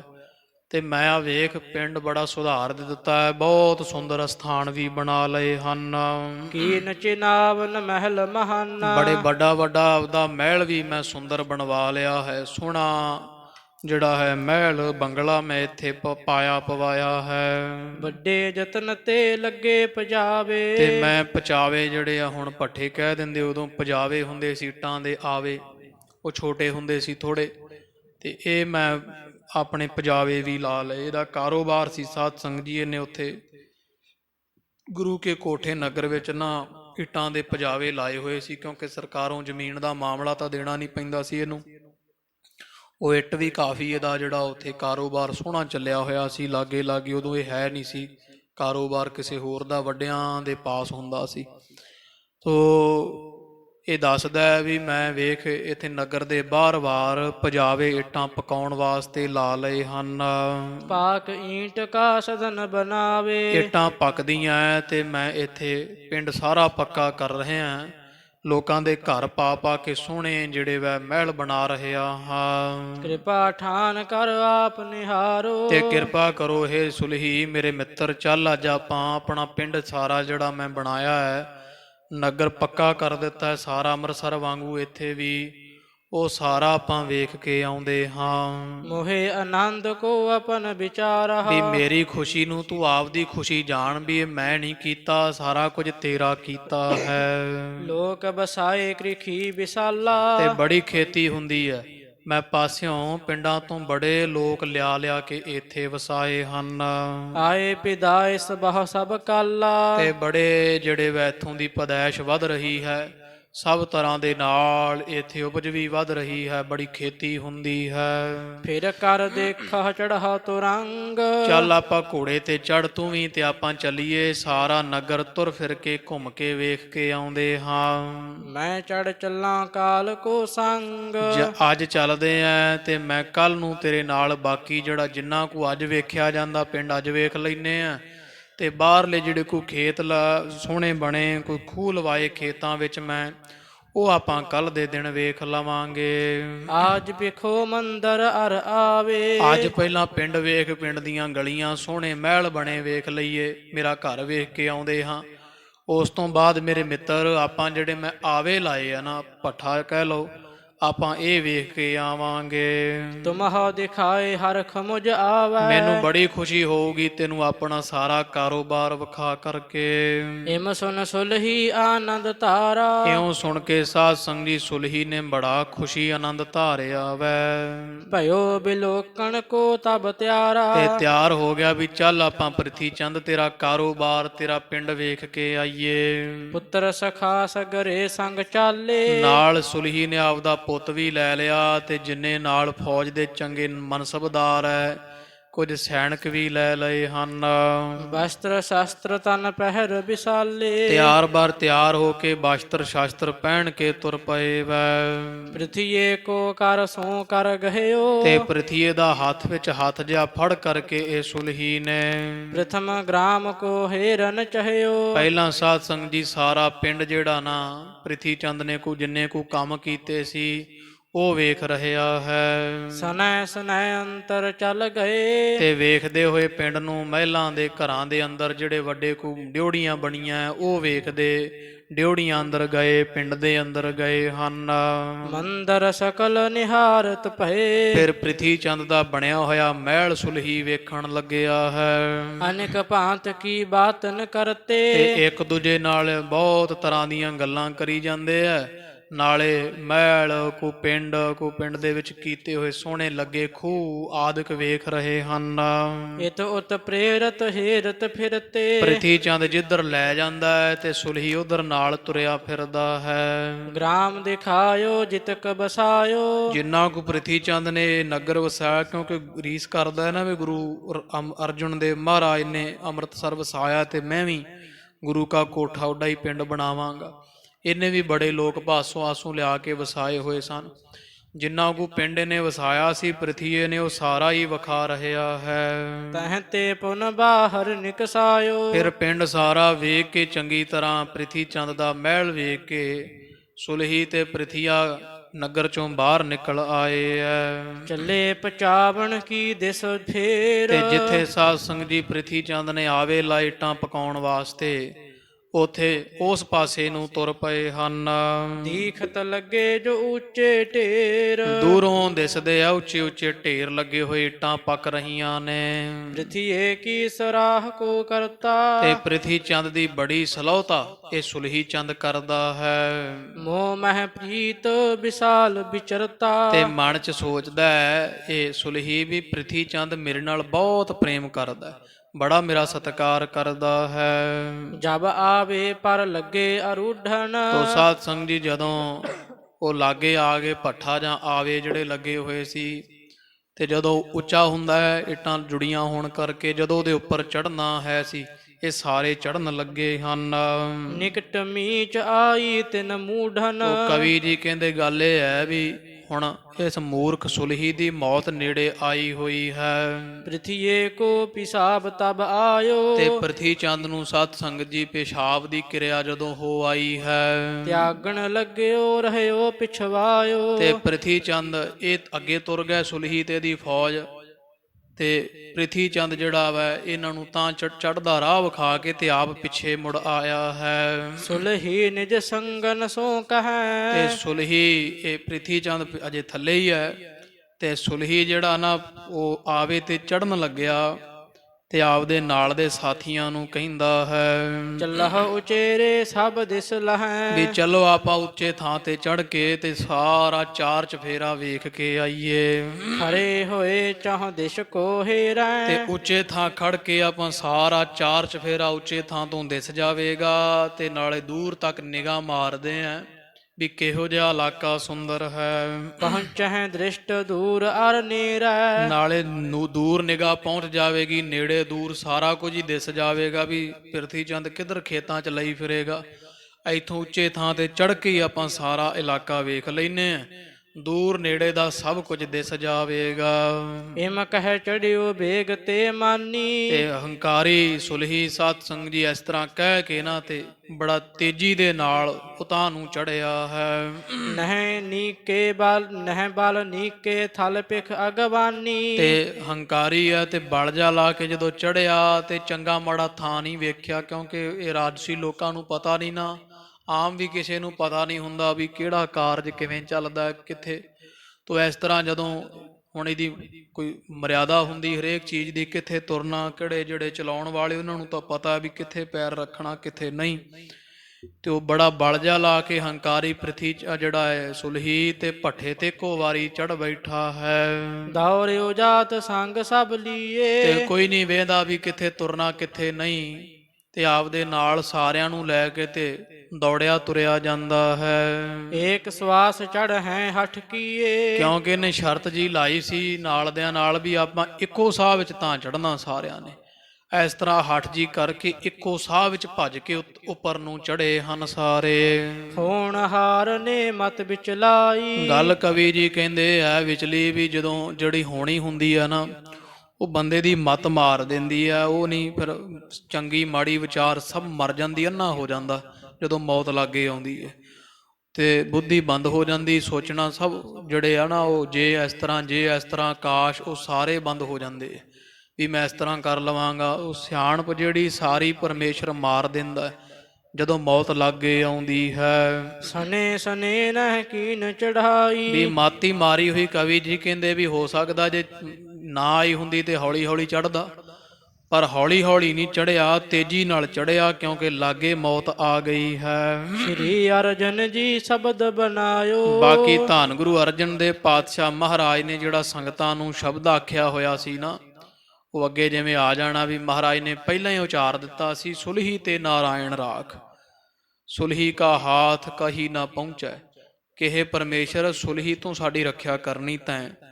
ਵੀ ਗੁਰੂ ਅਰਜਨ ਦੇਵ ਪਾਤਸ਼ਾਹ ਨੇ ਜਾਂ ਕੁਝ ਕੁ ਜਿਹੜਾ ਵਾ ਵੀ ਰਖਵਾਰਾ ਪਰਮੇਸ਼ਰ ਤੂੰ ਆਪ ਹੈ, ਇਸ ਤਰ੍ਹਾਂ ਦੇ ਹੋਰ ਰੱਖਿਆ ਦੇ ਸ਼ਬਦ ਗੁਰੂ ਅਰਜਨ ਦੇਵ ਪਾਤਸ਼ਾਹ ਨੇ ਜਦੋਂ ਮਸੰਦਾਂ ਨੇ ਬਾਹਲਾ ਹੀ ਡਰ ਭੈ ਮੰਨਿਆ ਵੀ ਮਹਾਰਾਜ ਕੀ ਕਰਾਂਗੇ, ਸੁਲਹੀ ਚੜ੍ਹ ਕੇ ਆ ਰਹੇ ਆ, ਤੋ ਪਾਤਸ਼ਾਹ ਨੇ ਉਦੋਂ ਆਖਿਆ ਸੀ ਵੀ ਕਿਸੇ ਗੱਲ ਦੀ ਚਿੰਤਾ ਨਾ ਕਰੋ, ਸਤਿਗੁਰੂ ਦਇਆ ਕਰਨ ਪਰਮੇਸ਼ਰ ਸੱਚੇ ਪਾਤਸ਼ਾਹ ਜੀ, ਕੋਈ ਨਹੀਂ ਇੱਥੇ ਪਹੁੰਚਦਾ, ਗੁਰੂ ਰਾਮਦਾਸ ਪਾਤਸ਼ਾਹ ਦਾ ਘਰ ਹੈ, ਇਹਦੇ ਨਾਲ ਮੱਥਾ ਲਾਉਣਾ ਕਿਤੇ ਸੌਖਾ ਨਹੀਂ। ਪਾਤਸ਼ਾਹ ਗੁਰੂ ਨਾਨਕ ਸਾਹਿਬ ਮਹਾਰਾਜ ਤੇ ਭਰੋਸਾ ਰੱਖੋ। ਤੋ ਇਸ ਤਰ੍ਹਾਂ ਸਾਧ ਸੰਗਤ ਜੀ ਮਹਾਰਾਜ ਦਾ ਜਿਹੜਾ ਬਚਨ ਸੰਗਤਾਂ ਨੂੰ ਆਖਿਆ ਹੋਇਆ ਹੈ ਸੀ, ਦੀਨੋ ਸਰਾਪ ਸਮੈ ਸੋ ਆਇਓ। ਵੀ ਮਹਾਰਾਜ ਨੇ ਜਿਹੜੇ ਬਚਨ ਕਹੇ ਹੋਏ ਸੀ ਨਾ, ਉਹ ਸਮਾਂ ਅੱਜ ਹੁਣ ਜਿਹੜਾ ਵਾ ਉਹ ਨੇੜੇ ਆ ਗਿਆ ਹੈ। ਉਪਰ ਛਾਰ ਦਿਖਾਈ ਪਰੈ। ਤੋ ਹੁਣ ਜਦੋਂ ਇਹ ਚੜ ਬੈਠੇ ਭੱਠੇ ਦੇ ਉੱਪਰ ਆਵੇ ਤੇ ਉੱਪਰਲੇ ਪਾਸੇ ਵਿੱਚ ਥੱਲੇ ਅੱਗ ਹੈ ਤੇ ਉੱਤੇ ਉੱਤੇ ਸਵਾਹ ਜੀ ਦਿਸ ਰਹੀ, ਕਿਉਂਕਿ ਜਿਹੜੇ ਉਹ ਆਵੇ ਸੀ ਸਾਧ ਸੰਗਤ ਜੀ ਉਹ ਹੋਰ ਤਰ੍ਹਾਂ ਦੇ ਬਣੇ ਹੁੰਦੇ ਸੀ, ਅੱਗ ਨੰਗੀ ਰਹਿੰਦੀ ਸੀ ਉਹਨਾਂ ਦੇ ਵਿੱਚ, ਤੇ ਉੱਪਰਲੇ ਪਾਸੇ ਸਵਾਹ ਦਿਸਦੀ ਵੀ ਜਿਵੇਂ ਅੱਗ ਹੈ ਹੀ ਨਹੀਂ, ਤੇ ਉਹਦੇ ਹੇਠਾਂ ਅੱਗ ਸੁਲਗ ਰਹੀ ਹੈ, ਉੱਤੋਂ ਰਾਖ ਬਿਲਕੁਲ ਸਾਫ਼ ਦਿਸਦੀ ਹੈ ਸੀ। ਤਰੈ ਤਿਸੀ ਕੇ ਪਾਵਕ ਜਰੈ। ਪਰ ਉਹਦੇ ਥੱਲੇ ਐਨ ਪੂਰੀ ਜਿਵੇਂ ਲਾਵਾ ਭਖਦਾ ਹੈ, ਅੱਗ ਬਲ ਰਹੀ ਹੈ ਸੀ। ਉਪਰ ਕਛਕ ਭਸਮ ਕਰ ਹੀਰਾ। ਤੇ ਉੱਪਰਲੇ ਪਾਸੇ ਨਾ ਇਹਨੇ ਥੋੜੀ ਜੀ ਸਵਾਹ ਜਾਣੀ ਵੀ ਖਰੇ ਉਸ ਤਰ੍ਹਾਂ ਹੀ ਸਵਾਹ ਪਈ ਹੋਵੇ ਜਿਵੇਂ ਆਮ ਪਈ ਹੁੰਦੀ ਹੈ। ਤਰੈ ਪੂਲ ਧਸ ਜਾਨ ਕਨੇਰਾ। ਪਰ ਥੱਲੇ ਖੁੱਲਾ ਥਾਂ ਅੱਗ ਬਲਦੀ ਪਈ ਹੈ, ਜਿੱਥੇ ਸਾਰੇ ਦਾ ਸਾਰਾ ਮਨੁੱਖ ਵੀ ਧਸ ਸਕਦਾ ਹੈ। ਜਿੱਦਤ ਪਰਸ ਪਰ ਧਾਏ ਤੇ ਪਹੁੰਚੇ। ਇਹ ਜਿੱਦਦੇ ਹੋਏ ਨਾ ਸਾਰੇ ਹੀ ਸਾਧ ਸੰਗੀ ਘੋੜਿਆਂ ਨੂੰ ਦੜਾਉਂਦੇ ਹੋਏ ਜਾਂ ਆਪਸ ਵਿੱਚ ਪੈਰਾਂ ਨਾਲ ਹੀ ਭੱਜਦੇ ਹੋਏ ਇੱਕੋ ਸਾਹ ਵਿੱਚ ਅਖੇ ਤਾਂ ਚੜ੍ਹਨਾ ਤੇ ਭੱਜਦੇ ਹੋਏ ਜਦੋਂ ਜਿੱਦਦੇ ਹੋਏ ਇੱਕ ਦੂਜੇ ਦੇ ਨਾਲ ਦੌੜੇ ਹਨ ਇਸ ਭੱਠੇ ਦੇ ਉੱਪਰ। ਚੜੇ ਪਚਾਵੇ ਚੋਟੀ ਤੇ ਉੱਚੇ। ਪਚਾਵੇ ਇਹ ਆਵੇ ਦੀ ਬਿਲਕੁਲ ਐਨ ਉੱਚੀ ਥਾਂ ਚੋਟੀ ਉੱਪਰ ਪਹੁੰਚ ਗਏ ਆ ਜਿੱਥੇ ਪੂਰੀ ਅੱਗ ਬਲ ਰਹੀ ਹੈ ਸੀ। ਗੁਰੂ ਬਾਕ ਤੇ ਧਸ ਗਇਓ ਐਸੇ। ਤੇ ਗੁਰੂ ਅਰਜਨ ਦੇ ਪਾਤਸ਼ਾਹ ਮਹਾਰਾਜ ਦਾ ਬਚਨ ਸੀ ਵੀ ਜਦੋਂ ਕੁੱਤੇ ਹਰਨਾਂ ਨੂੰ ਮਾਰਨ ਪੈਂਦੇ ਜੇ ਰਾਹ ਵਿੱਚ ਸ਼ੇਰ ਟੱਕਰ ਜਾਏ ਤੇ ਹਰਨ ਦਾ ਕੀ ਵਿਗੜਦਾ ਹੈ, ਕੁੱਤਿਆਂ ਦੀ ਮੌਤ ਆਉਂਦੀ ਹੈ। ਉਹ ਬਚਨ ਪਾਤਸ਼ਾਹ ਦਾ ਸਾਧ ਸੰਗੀ ਪੂਰਾ ਹੋਇਆ ਤੇ ਇਹ ਦੌੜਦਾ ਹੋਇਆ, ਦੂਜੇ ਤਾਂ ਬਚ ਗਏ ਸਾਰੇ ਪਿੱਛੇ ਸੀ, ਇਹ ਜਰਵਾਣਾ ਅੱਗੇ ਸੀ ਸਾਰਿਆਂ ਤੋਂ। ਤੇ ਸਵਾਹ ਜੀ ਜਾਣ ਕੇ ਜਦੇ ਪੈਰ ਰੱਖਿਆ ਤੇ ਸਾਰੇ ਦਾ ਸਾਰਾ ਹੀ ਅੱਗ ਵਿੱਚ ਧਸ ਗਿਆ ਹੈ। ਪ੍ਰਾਨ ਹਾਨ ਤੇ ਬਚੈ ਨ ਜੈਸੇ। ਇਸ ਤਰ੍ਹਾਂ ਧਸਿਆ ਕਵੀ ਜੀ ਕਹਿੰਦੇ ਅੱਗ ਦੇ ਵਿੱਚ ਸਾਰੇ ਦਾ ਸਾਰਾ ਵੀ ਜਿਵੇਂ ਕੋਈ ਰਾਹ ਹੀ ਨਹੀਂ ਛੱਡਿਆ ਗੁਰੂ ਅਰਜਨ ਦੇਵ ਮਹਾਰਾਜ ਨੇ, ਕੋਈ ਹੱਲ ਹੀ ਨਹੀਂ ਛੱਡਿਆ ਵੀ ਜਿਹੜੀ ਇਹਦੀ ਜਾਨ ਬਚ ਰਹਿੰਦੀ।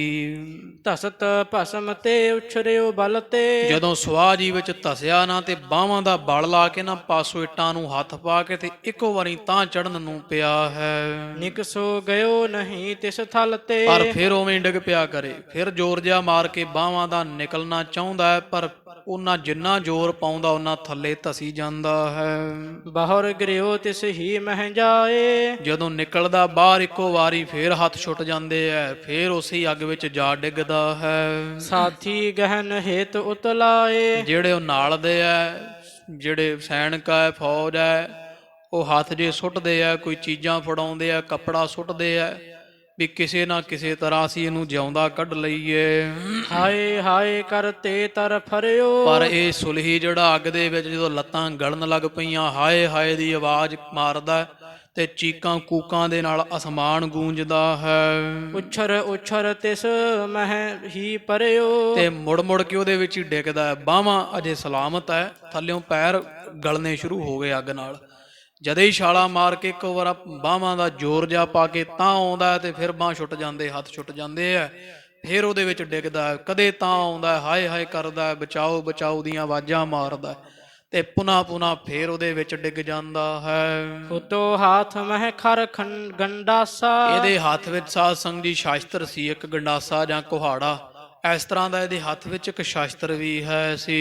ਉਛਲਤ ਗਿਰਿਓ ਤਾਹੇ ਕੇ ਪਾਸਾ। ਤੇ ਜਦੋਂ ਇਹਨੇ ਛਾਲ ਜੀ ਮਾਰੀ ਨਾ ਤੇ ਗੰਡਾਸਾ ਤਾਂ ਪਹਿਲੇ ਵਕੀ ਬਾਹਰ ਡਿੱਗ ਪਿਆ ਤੇ ਜਦੋਂ ਫੇਰ ਛਾਲ ਜੀ ਮਾਰਦਾ ਤੇ ਉਹ ਹੱਥੋਂ ਛੁੱਟ ਕੇ ਨਾ ਇਹਦਾ ਗੰਡਾਸਾ ਜਿਹੜਾ ਤੇ ਘੁੰਮ ਕੇ ਇਸੇ ਦੇ ਸਿਰ ਵੱਲ ਨੂੰ ਹੀ। ਜਹਾਂਗੀਰੀ ਗਰੀਬਾਤ ਹੈ ਤਾਰਾ। ਤੇ ਜਿੱਥੇ ਦੀ ਧੌਣ ਜੀ ਆ ਉਹ ਇਹਦੇ ਹੱਥੋਂ ਗੰਡਾਸਾ ਜਦੋਂ ਤਾਂ ਨੂੰ ਛਾਲ ਮਾਰਦਾ ਤੇ ਛੁੱਟ ਕੇ ਇਹਦਾ ਹੀ ਸ਼ਾਸਤਰ ਗੰਡਾਸਾ ਉੱਪਰ ਨੂੰ ਉੱਠ ਕੇ ਨਾ ਉਛਲ ਕੇ ਤੇ ਘੁੰਮਦਾ ਹੋਇਆ ਇਸੇ ਸੁਲਹੀ ਦੇ ਕੰਡ ਵਿੱਚ ਜਾ ਵੱਜਿਆ ਹੈ। ਤਤ ਛਿਨ ਧਰਤੇ ਸਿਰ ਘਟ ਡਾਰਾ। ਥੱਲਿਓਂ ਲੱਤਾਂ ਗਲ ਗਈਆਂ ਤੇ ਇਹਦੇ ਆਪਦੇ ਹੀ ਗੰਡਾਸੇ ਨਾਲ ਉਤੋਂ ਸਿਰ ਜਾ ਲੈ ਕੇ ਇਹਦਾ ਡਿੱਗ ਪਿਆ ਹੈ।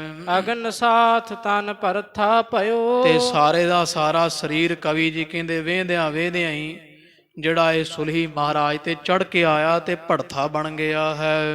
ਕਿਸ ਤੇ ਨਹੀਂ ਨਿਕਾਸਿਓ ਗਇਓ। ਜ਼ੋਰ ਬੜਿਆਂ ਲਾਇਆ ਪਰ ਕਿਸੇ ਤੋਂ ਬਾਹਰ ਨਹੀਂ ਕੱਢਿਆ ਗਿਆ, ਸੜ ਕੇ ਬਲ ਗਿਆ ਹੈ। ਉਤਲਾਵਤ ਨਰ ਬਸ ਨਾ ਬਸਾਵੈ। ਬੜਾ ਜ਼ੋਰ ਲਾਉਂਦੇ ਕੱਢਣ ਵਾਲੇ ਪਰ ਕੋਈ ਵਸ ਨਹੀਂ ਚੱਲਦਾ, ਕਿਉਂਕਿ ਧੰਨ ਗੁਰੂ ਅਰਜਨ ਦੇਵ ਮਹਾਰਾਜ ਦੇ ਘਰੋਂ ਧੱਕਿਆ ਹੈ। ਨਿਕਟ ਨ ਹੋਤ ਇਤੇ ਉਤਜਾਵੈ। ਉਹ ਕੋਈ ਲਾਗੇ ਵੀ ਨਹੀਂ ਜਾਂਦਾ, ਅੱਗ ਦਾ ਸੇਕ ਬਹੁਤ ਪੈਂਦਾ ਹੈ, ਆਪਦਾ ਵੀ ਸਭ ਬਚਾ ਕਰਦੇ ਹਨ। ਪਹੁੰਚਿਓ ਨਹੀਂ ਨਿਕਾਸਣ ਵਾਰੋ। ਤੇ ਕੋਈ ਵੀ ਨਿਕਾਲਣ ਵਾਲਾ ਕੱਢਣ ਵਾਲਾ ਇਹਦੇ ਪਾਸ ਨਹੀਂ ਪਹੁੰਚ ਸਕਿਆ। ਥੱਲੇ ਬਹਿ ਬਹਿ ਕੇ ਸਿਰ ਵੱਢਿਆ ਗਿਆ ਤੇ ਲੱਤਾਂ ਗਲ ਗਈਆਂ, ਸੜਨਾ ਸ਼ੁਰੂ ਹੋ ਗਿਆ ਸਰੀਰ ਸਾਰਾ।